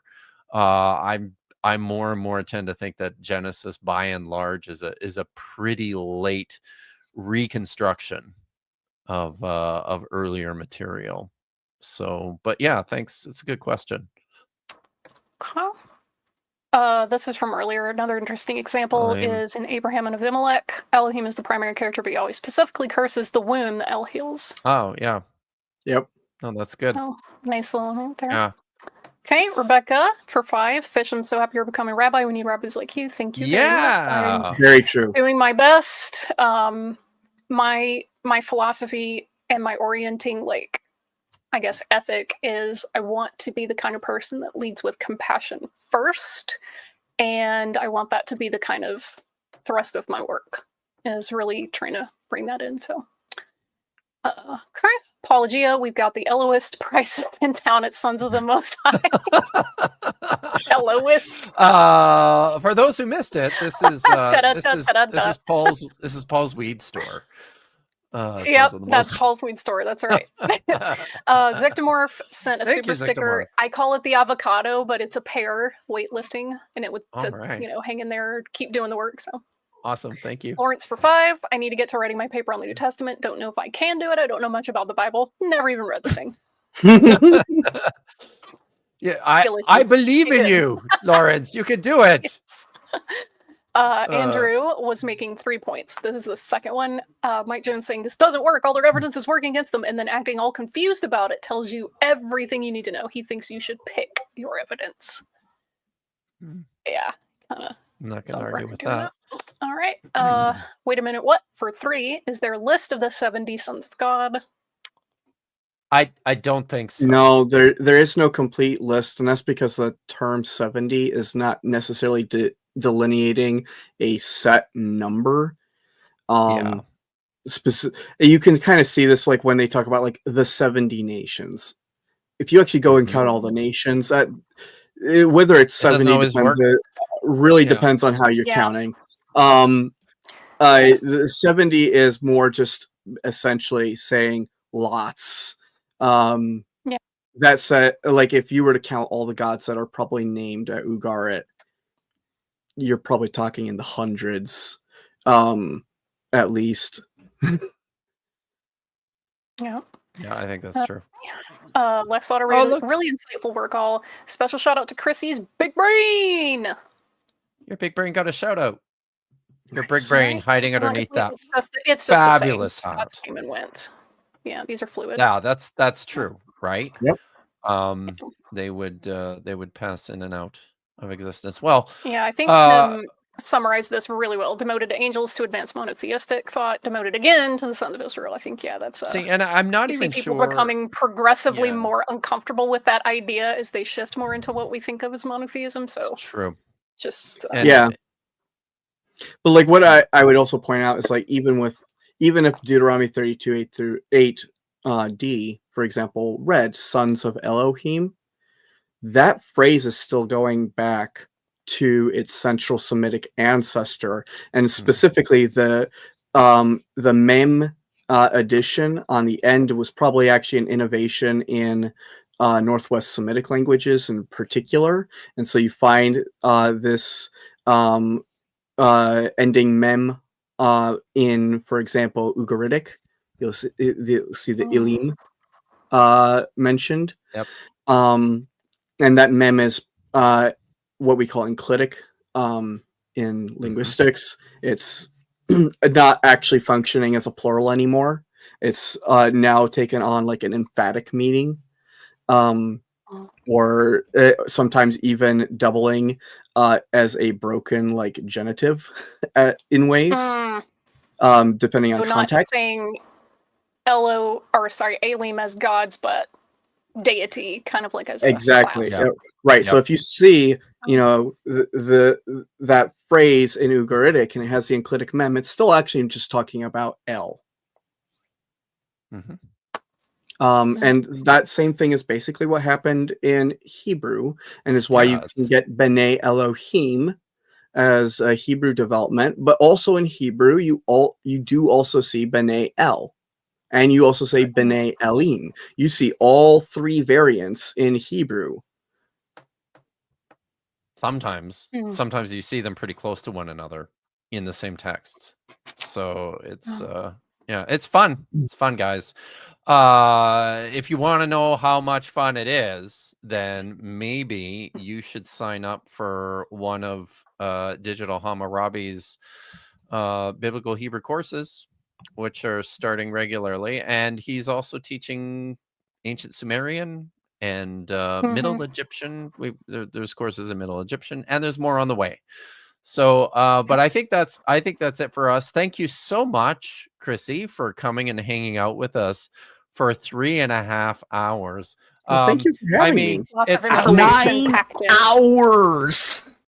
At least we didn't go for 9. We didn't go for 9 hours, guys. It wasn't quite that long. So, but we do need to we do need to close this out.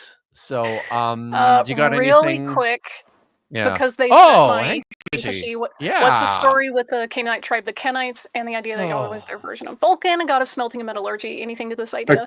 Okay, the metallurgy thing, really quick. That's Nassim Amzalog's argument. It's not faring well, it at all, because of a lot of linguistic problems with his work. So no. As for the Kenite hypothesis, I don't know how much that's even